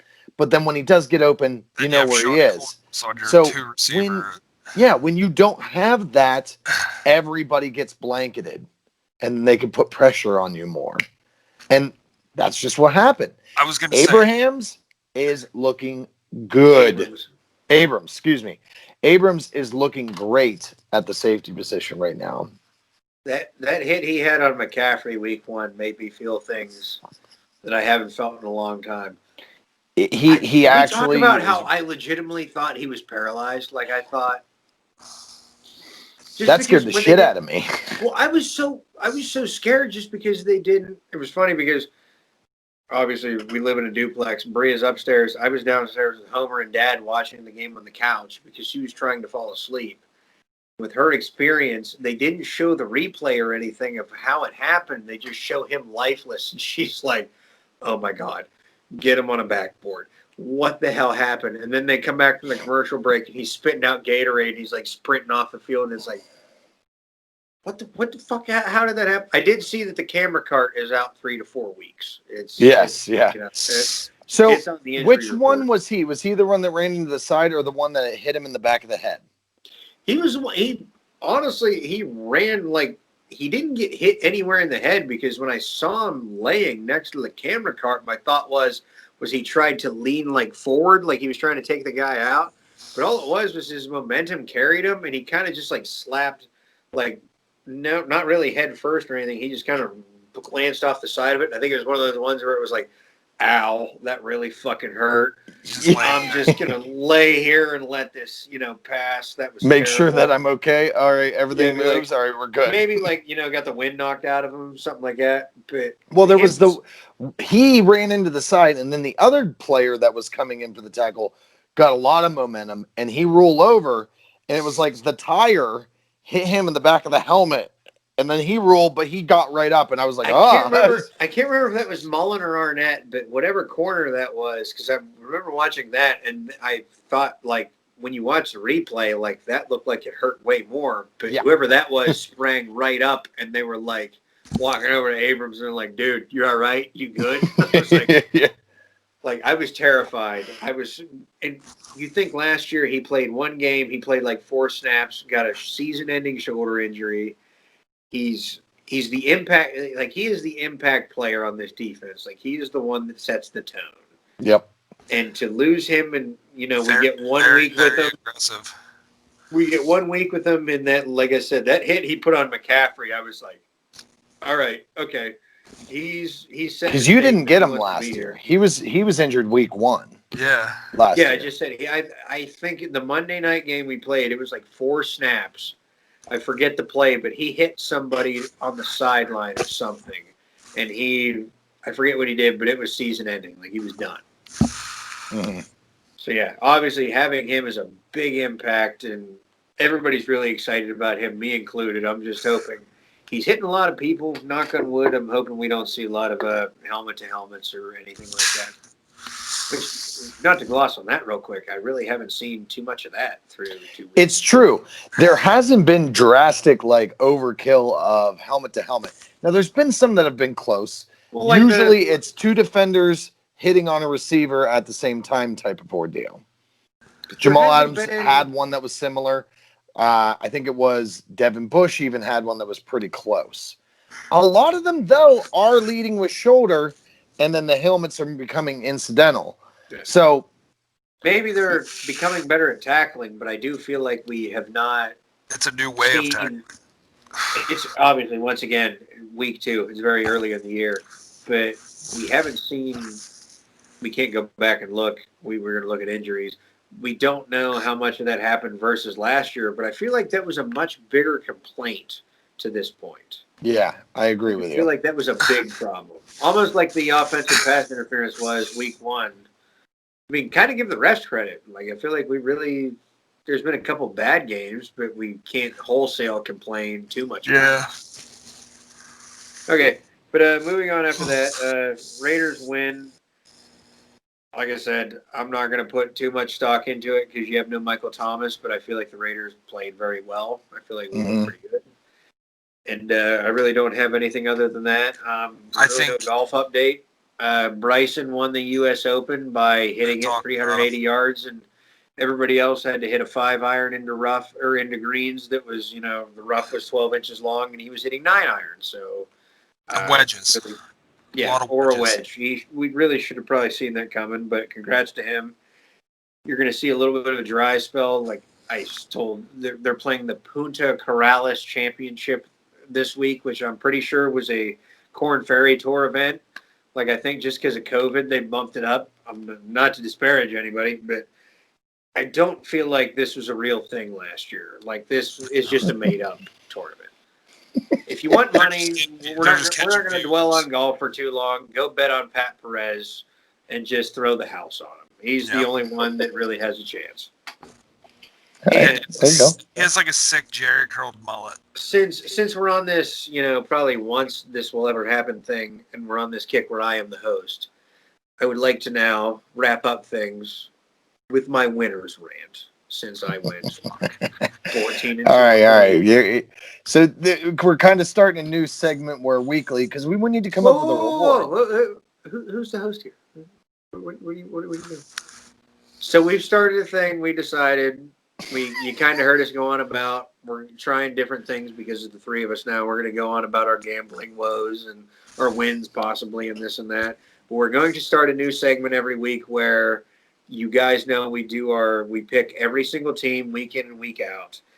And we are going to start letting the winner of every week have a little bit of a segment, up to 5 minutes of a little bit of a rant of where they can go off about whatever they wanted, and the other two co-hosts cannot, interrupt, no matter how badly it pains them, how bad they disagree or they want to interject. They have to sit there, they have to listen, and they have to deal with it, and they can have their. I think we'll give it like a minute apiece if you really, really disagree at the end. We'll try to make this like a wrap-up segment, real short. Yeah. And I'm going to make this really short.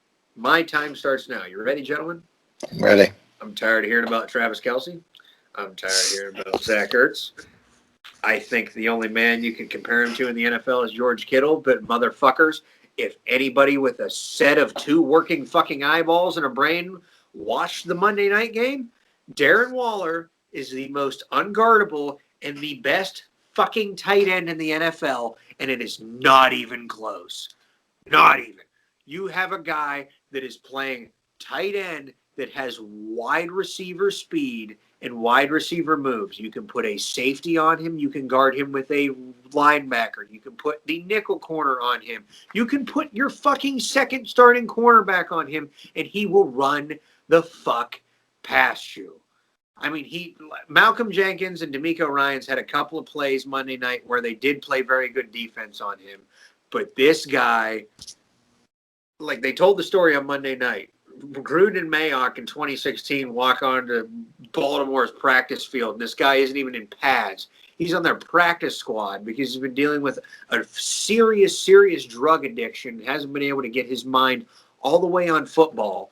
They see this guy catching a ball in pads and, not in pads and, just a T-shirt, and they're like, who the fuck is that guy? Before they leave, they have a deal in place with Harbaugh to make him, to bring him to the Oakland Raiders. And you fast forward 3 years, this guy got a deal. He is clean. He is, finally turned his life around. And I'm so happy.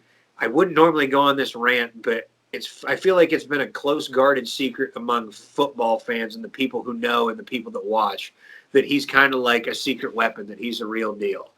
That Monday night game was because it was the Raiders and Saints in the new Las Vegas stadium. It was the most watched. I'll have to look up the exact stat. It was the most watched Monday night game, I feel like, since 2014 or something like that, as far as ratings. Everybody and their fucking brother now knows about 83. He is the person you got to stop. And quite frankly, if you got to stop him, then you got 28 running behind you, Josh Jacobs. The Raiders, I'll end with this. I'm not going to declare us because I'm not totally sold on our defense in this roster. But if we have to go an away game to New England this week. If we go into New England and Derek Carr beats Cam Newton and the Patriots, you can officially declare us a danger to the Kansas City Chiefs. We are fucking back if we win this week. And the main reason is we don't have a number 1 wide receiver yet. Ruggs and Carr, their timing's still a little bit off. Carr's throwing well to other people. I believe he had 12 different receivers he threw on Monday night. But you're going to have to stop Darren Waller. And if you don't, we are going to beat you every single fucking week. There's your opening rant. Suck on that, you two bitches. All right. I mean, I'll be honest. I don't disagree with a lot of what you're saying. I think that Darren Waller has made his place as, I would honestly say, if not top 3, because we're talking Kittle, which I agree with you. They're probably right there together. Okay, probably top 2, because I don't put Kelsey up there either. I think Kelsey's a top 5 tight end. I do. But the reason he is because he's rounded. He blocks well and he catches well. He doesn't have superior athleticism or anything crazy like that.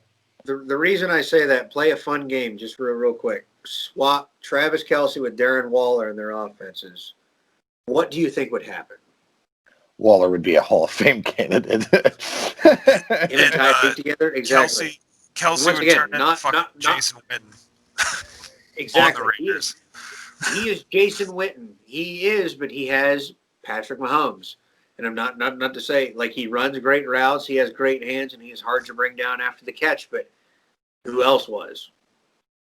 Jason Witten. Let's not be unrealistic here. I'm not disparaging Travis Tony Kelce. Gonzalez.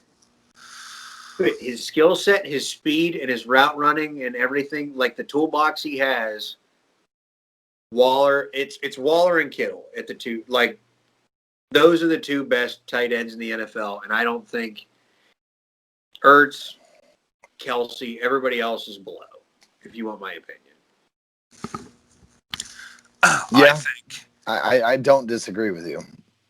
Okay, we're done with that. It's hard for me to say that, but I don't. Say something here. All right, here like we go. I said, that was. Let me look real quick. I think you are right with that. I definitely underestimated him greatly. I talked some shit on him in our previous podcast before the season started. More to piss you off than actually mean it. knowledge. Actual knowledge of how good he was. But I think a true number 1 wide receiver like a Tyreek Hill, somebody who could take some of the shade off of him, I think he would be unstoppable. From what I saw Monday night. I mean, Monday night was... We're finally to the point now where we have a Jimmy Graham type of talent out there. Yeah. Well, like I said, that Belichick came out and said, because they were talking about him week 1, they were like, we haven't seen a talent like him in a long time. Because if you think about it, like Gruden's trying to run like a New England almost type like offense where you run the ball, not so much New England, but you run the ball, you got a bunch of no-name, wide receivers, and then you have one really good guy at tight end that you just throw the ball to a bunch, almost like Gronk. And that's kind of like, I feel like what they're trying to model. Yeah. But anyhow, real quick.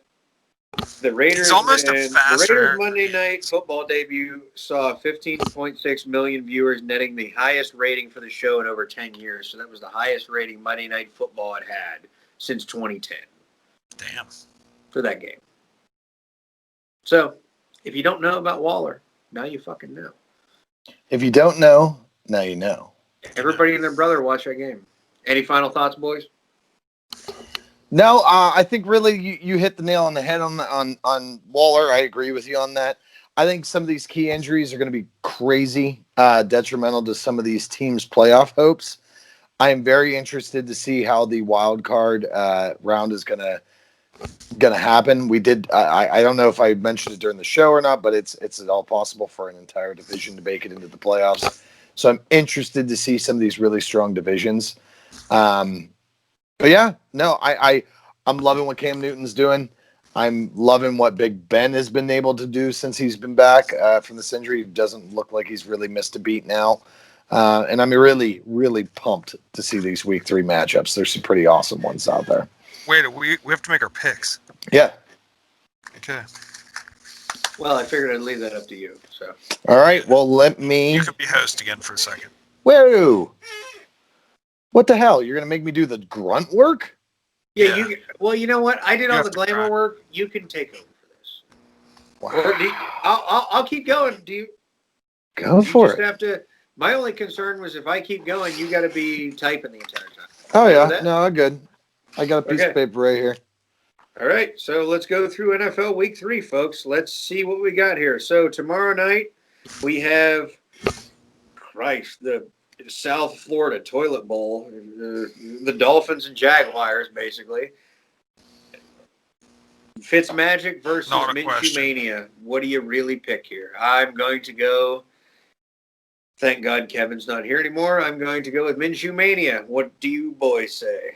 Going with the stash. So it's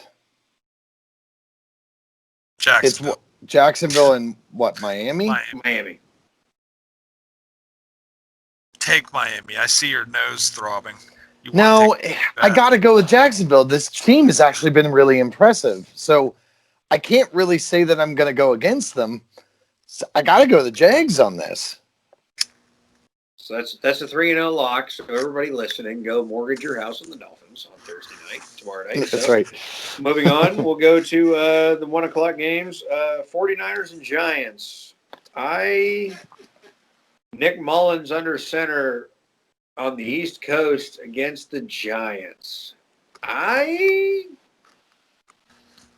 Even with a Saquon Barkley-less Giants, I think I'm going to take the Giants on this one.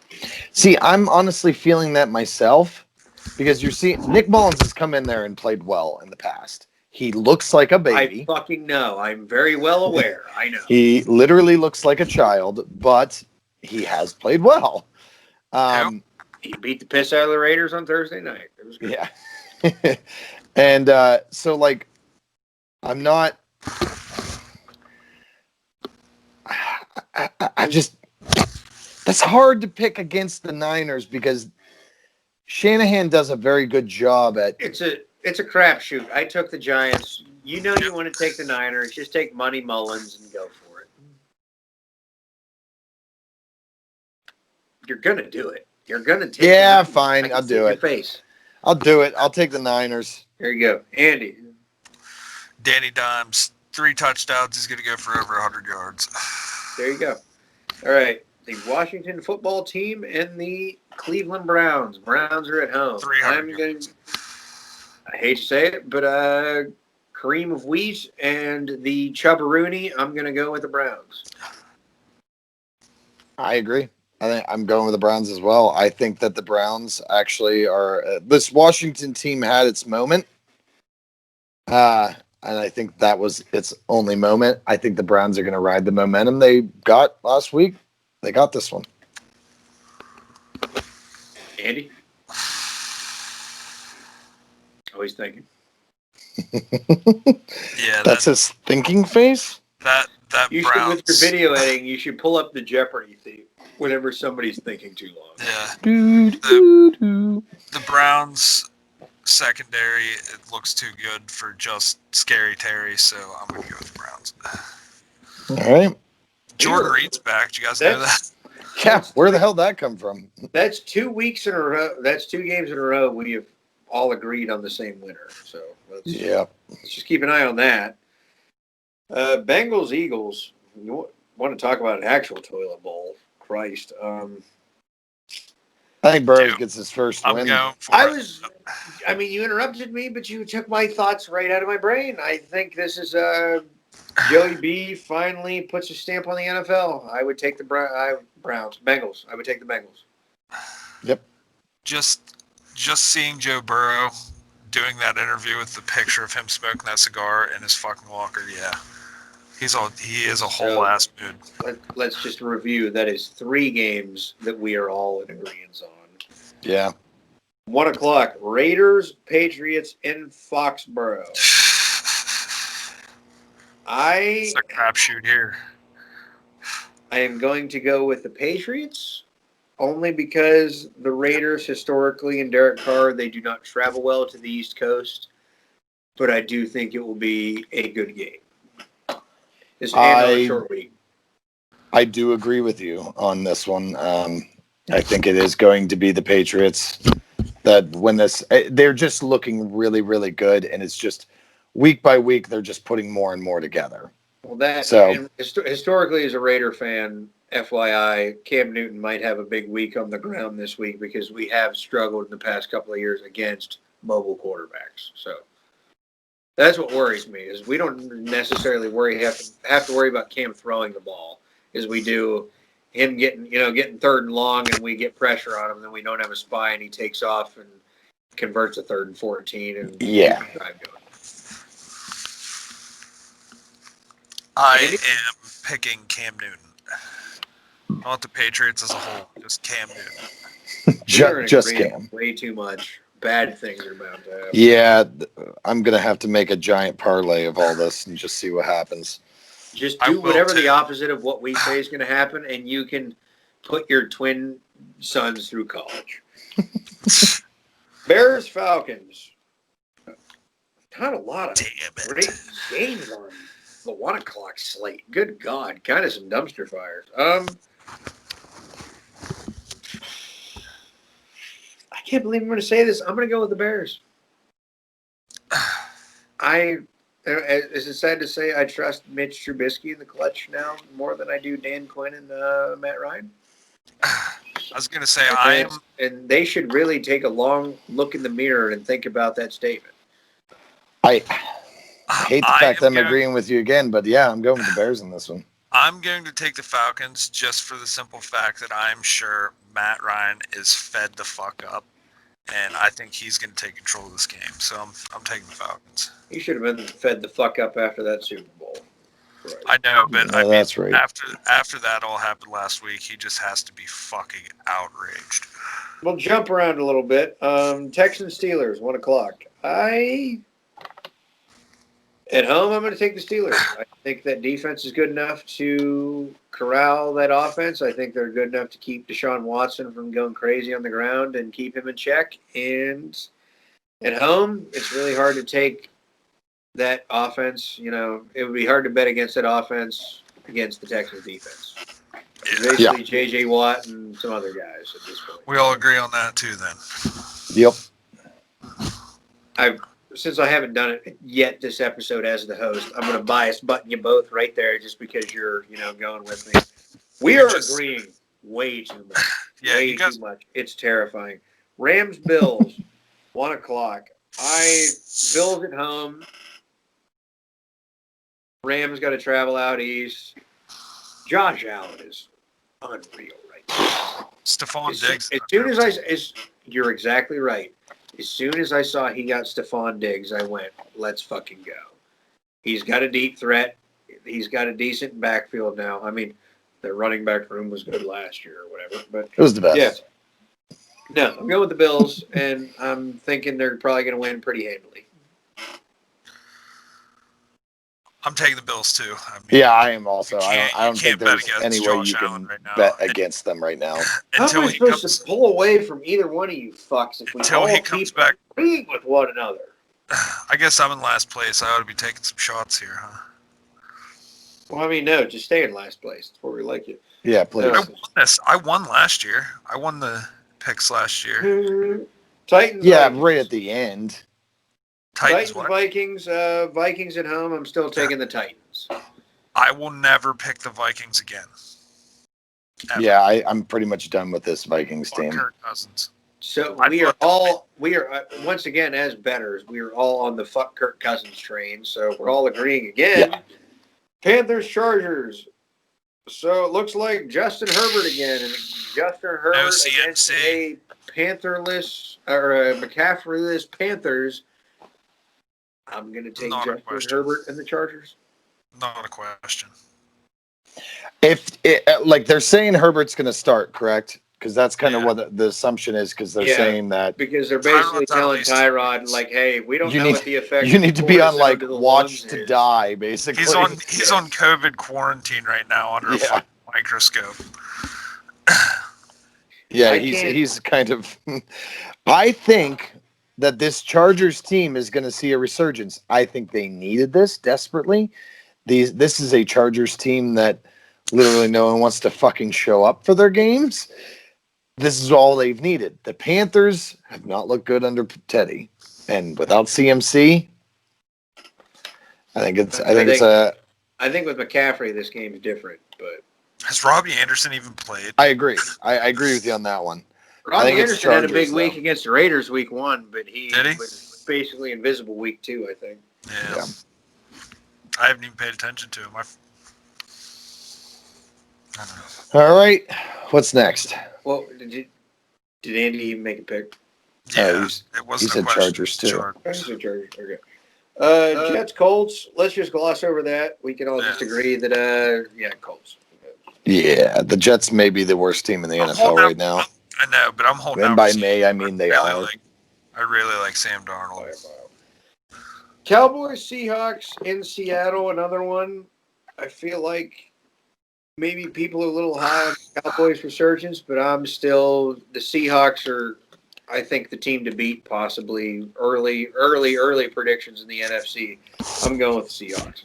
Yeah, Seahawks are kind of the most dominant team right now, and they're the scariest team. They haven't got the defense together to a point where they're shutting people down. They're having to play point for point with a lot of teams.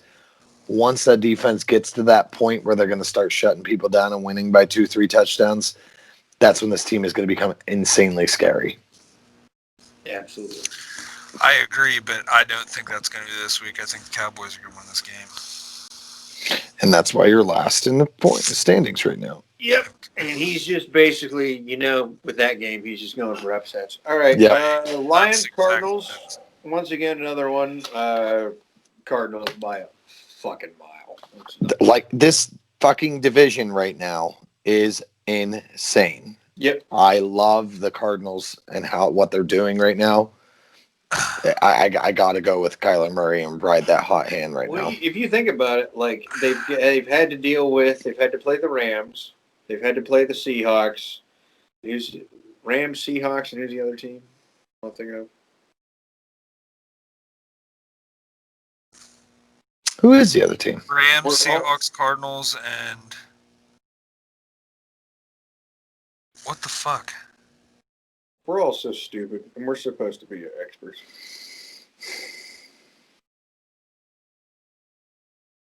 Why can't I think of that? 49ers. Oh, yeah, Jesus fuck. Jeez. Okay, but yeah, after we... The 49ers are the bottom feeder in that division at 1-1. Everybody else is 2-2. 2-0, I mean. And like Andy said, I think the Cardinals are kind of tired of being the bottom feeders of that division. I think they've had enough. Obviously, the Rams were the bottom feeder, and once they moved to Los Angeles, things started happening for them. When they get their $7.5 billion stadium. Yeah, this could be the year of the Redbird. You never know. All right, Buccaneers, Broncos. It's an away game, but do we really, with the Broncos starting probably Jeff Driscoll or whoever, do we even want to talk about this? No. Yeah, no, this is going to be a Bucks game. Driscoll looked well. Did well in coming in that game, but I also think that a week of prep on him. I think the only highlight on this Broncos team is Noah Fant. I feel like that guy's going to have a good year. Cortland Sutton's out. Cortland Sutton's out for the season, I believe. So he's an ACL too, isn't he? Yeah. Yes. Yeah. So Noah Fant's going to be the highlight on this offense. Philip Lindsay's hurt too, isn't he? Philip Lindsay's hurt. Melvin Gordon has looked pretty decent, but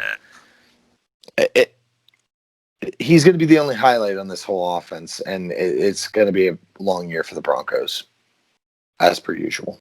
Shame. You hate to see it. Yep. So Sunday Buccaneers night. around there.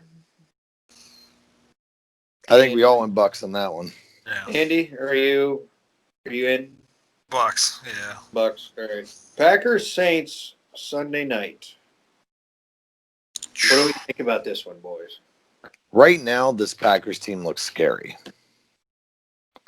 Aaron Rodgers is playing out of his mind. Drew Brees is showing his age. No Michael Thomas. I got to go Pack. Yeah, I do too. The cheese.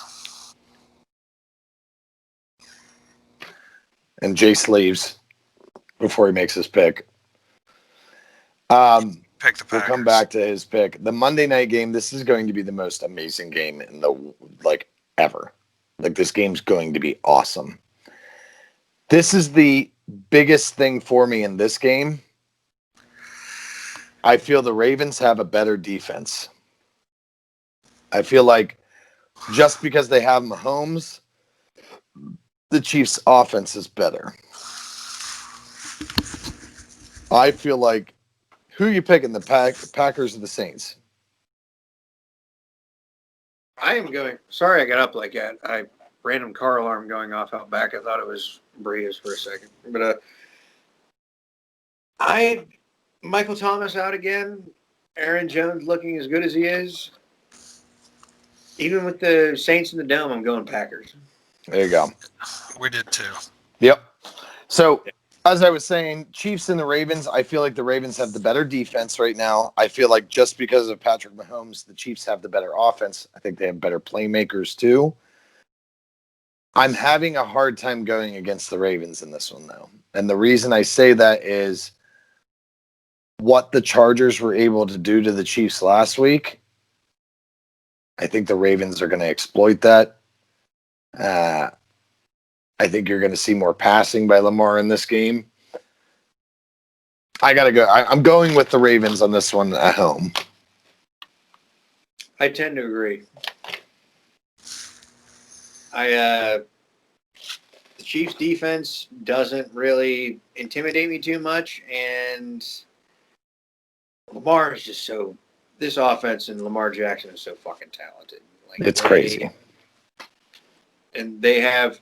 I'm not going to say they have the defense to stop Mahomes because I don't think anybody has the defense to stop Mahomes, but I think they have enough to trip him up to let Lamar and that super talented offense get out in ahead. So I'll go Ravens.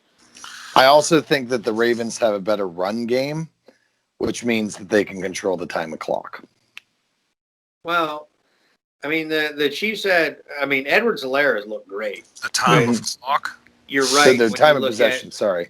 He's right. But when you look at Mark Ingram and then they also have J.K. Dobbins in the backfield, that's two much better talented backs than Justice Hill too. Darrell Williams, whoever it is. Justice Hill has actually logged more snaps than the other two. Yeah, Justice Hill has looked decent whenever they actually hand him the ball.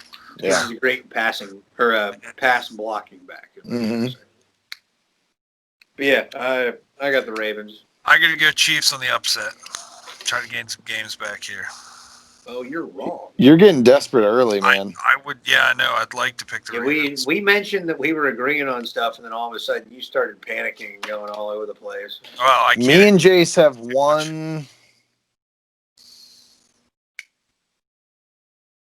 one different. Which one is it? The Giants and 49ers. Are you guys having sex or? We're pegging.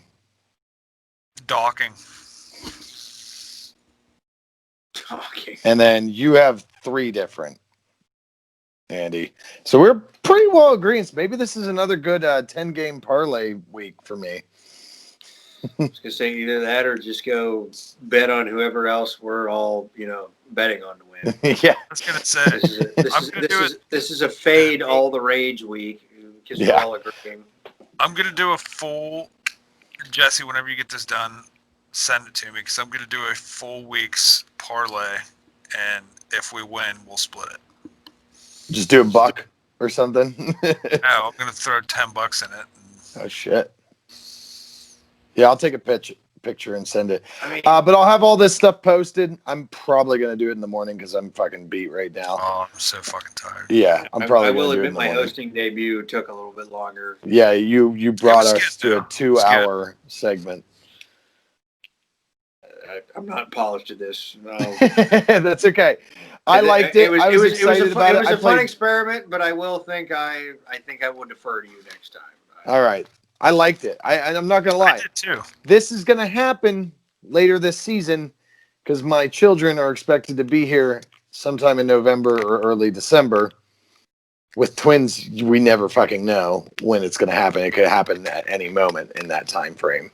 So, so it's going to be as probably a week or two where you guys are by yourselves. So I'm giving you a warm-up round. Practicing, but all the trials and tribulations, Andy not being here and this and that. Now you're having kids. What the hell else? We can get through this. We can get through anything. We can get through anything. That's right. So I'll probably have to teach you how to audio edit and everything, or no, you we're just send sending it to me. You have to do that. I'll just send it to you, and I'll be like sitting there at the changing table and editing. No, if I'm hosting, I have a hole in I have an ace in the hole. I'm just gonna call Homer and be like, "Hey, you want to give me Make this not sound like shit." like, make hey, I make us a never little audio bit edited better a here. fucking thing in my life. Let's work this out." All right, guys. Computer. Well, Jace, you've taken us this far. Why don't you sign us out? Yeah, let's Okay, hear it. well, like I said, These I are my don't favorite. mean to, go on at length, ladies and gentlemen, but I do feel like this was a very informative episode. I feel like we didn't rant as much. I feel like we were very informative, and we went on about the topics and the issues that are at hand in the NFL today. Sorry we didn't have much of a golf preview as usual. Obviously, the U.S. Open was kind of the big event, and we're kind of drop off until we get to November for the majors. The next two majors are both the Masters. God, we fucking love to see that. 6 weeks out. Oh, you fucking love to see that. But as always, like us on Facebook, Twitter, Instagram. You can find us on Apple, iTunes, Spotify. I believe we use Stitcher, if I'm not mistaken. YouTube. But Stitcher. wait, what did you say, Andy? YouTube. Yeah, YouTube. YouTube, bruh. Or Webley. Yeah, find us on all your normal, obviously comment on Facebook. I would love to hear, positive, negative. If you think Uncle Lonnie and, Uncle Bill, if I sucked as a host, please feel free to tell me. Please let me know. I would like all the. Just tell me. I would like. I am not, a soft person. I can take the heat. Give me your honest opinion. What was that? I don't see that on my code. We used to call you Rage Quit Jace, okay?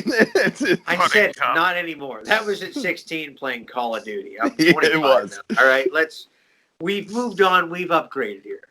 But yes, if I missed anything, like I said, iTunes, Spotify, you can find us everywhere. Twitter, Instagram, Facebook. Follow us everywhere. YouTube. If you're feeling froggy, donate to our PayPal because by God, you can see how our show is. We could use some money to upgrade this thing. We obviously have the knowledge, we have the know-how, we just don't have the money or the fucking time. So I'd like to get an actual mic so we don't sound like shit. Absolutely, that would be really nice. So just look up what a cheap mic costs on Amazon and donate that to our PayPal. Do whatever, whatever it takes. It costs us $19 a month to run this thing that I've been paying. Yeah, damn, we are in the hole. We are in the red as a company. We are way in the red. Way in the red. I'm the only one that's made money on this whole deal. I made 68 cents or something. That's right. My dad donated a whole $1. Yeah, I was going to say and on our PayPal budget, took on our 40 cents operating of it. budget of $1.00, we are down. We've been doing this since February. You do the $19 a month math. We're losing terribly, people. How many episodes is this? This is season 2, episode 5. We got to be close to 40. We're over 40 now, I believe. Shit. I believe this might be episode 40. Let me check. Hold on a second. That's awesome. Maybe it's a milestone. Yeah, let's take a look here. Transistor. I said season Stitcher, 2. Damn it! I meant transistor. That's what I was trying to think of. Let's see, episodes. Did you say? I said Stitcher. I feel like that's something to do with. 39 published episodes. Today is episode 40. Holy shit. Well, boys, it's been a pleasure. Let's ride this thing into quick the golf fucking clap for ground. us boys. Just a real quick. Let's ride this thing into the fucking ground. Thank you. All right. So Jesse's going to have to do his magic on a lot of this. But thank you, folks. Thank you for sticking with us. And we look forward to seeing you, obviously, to talk about our Week 4 preview and discuss what all happened in Week 3 from the Thursday night game to the Monday night game. And we look forward to talking to you and all that and more on All the Rage Sports. Remember, everybody, rage on.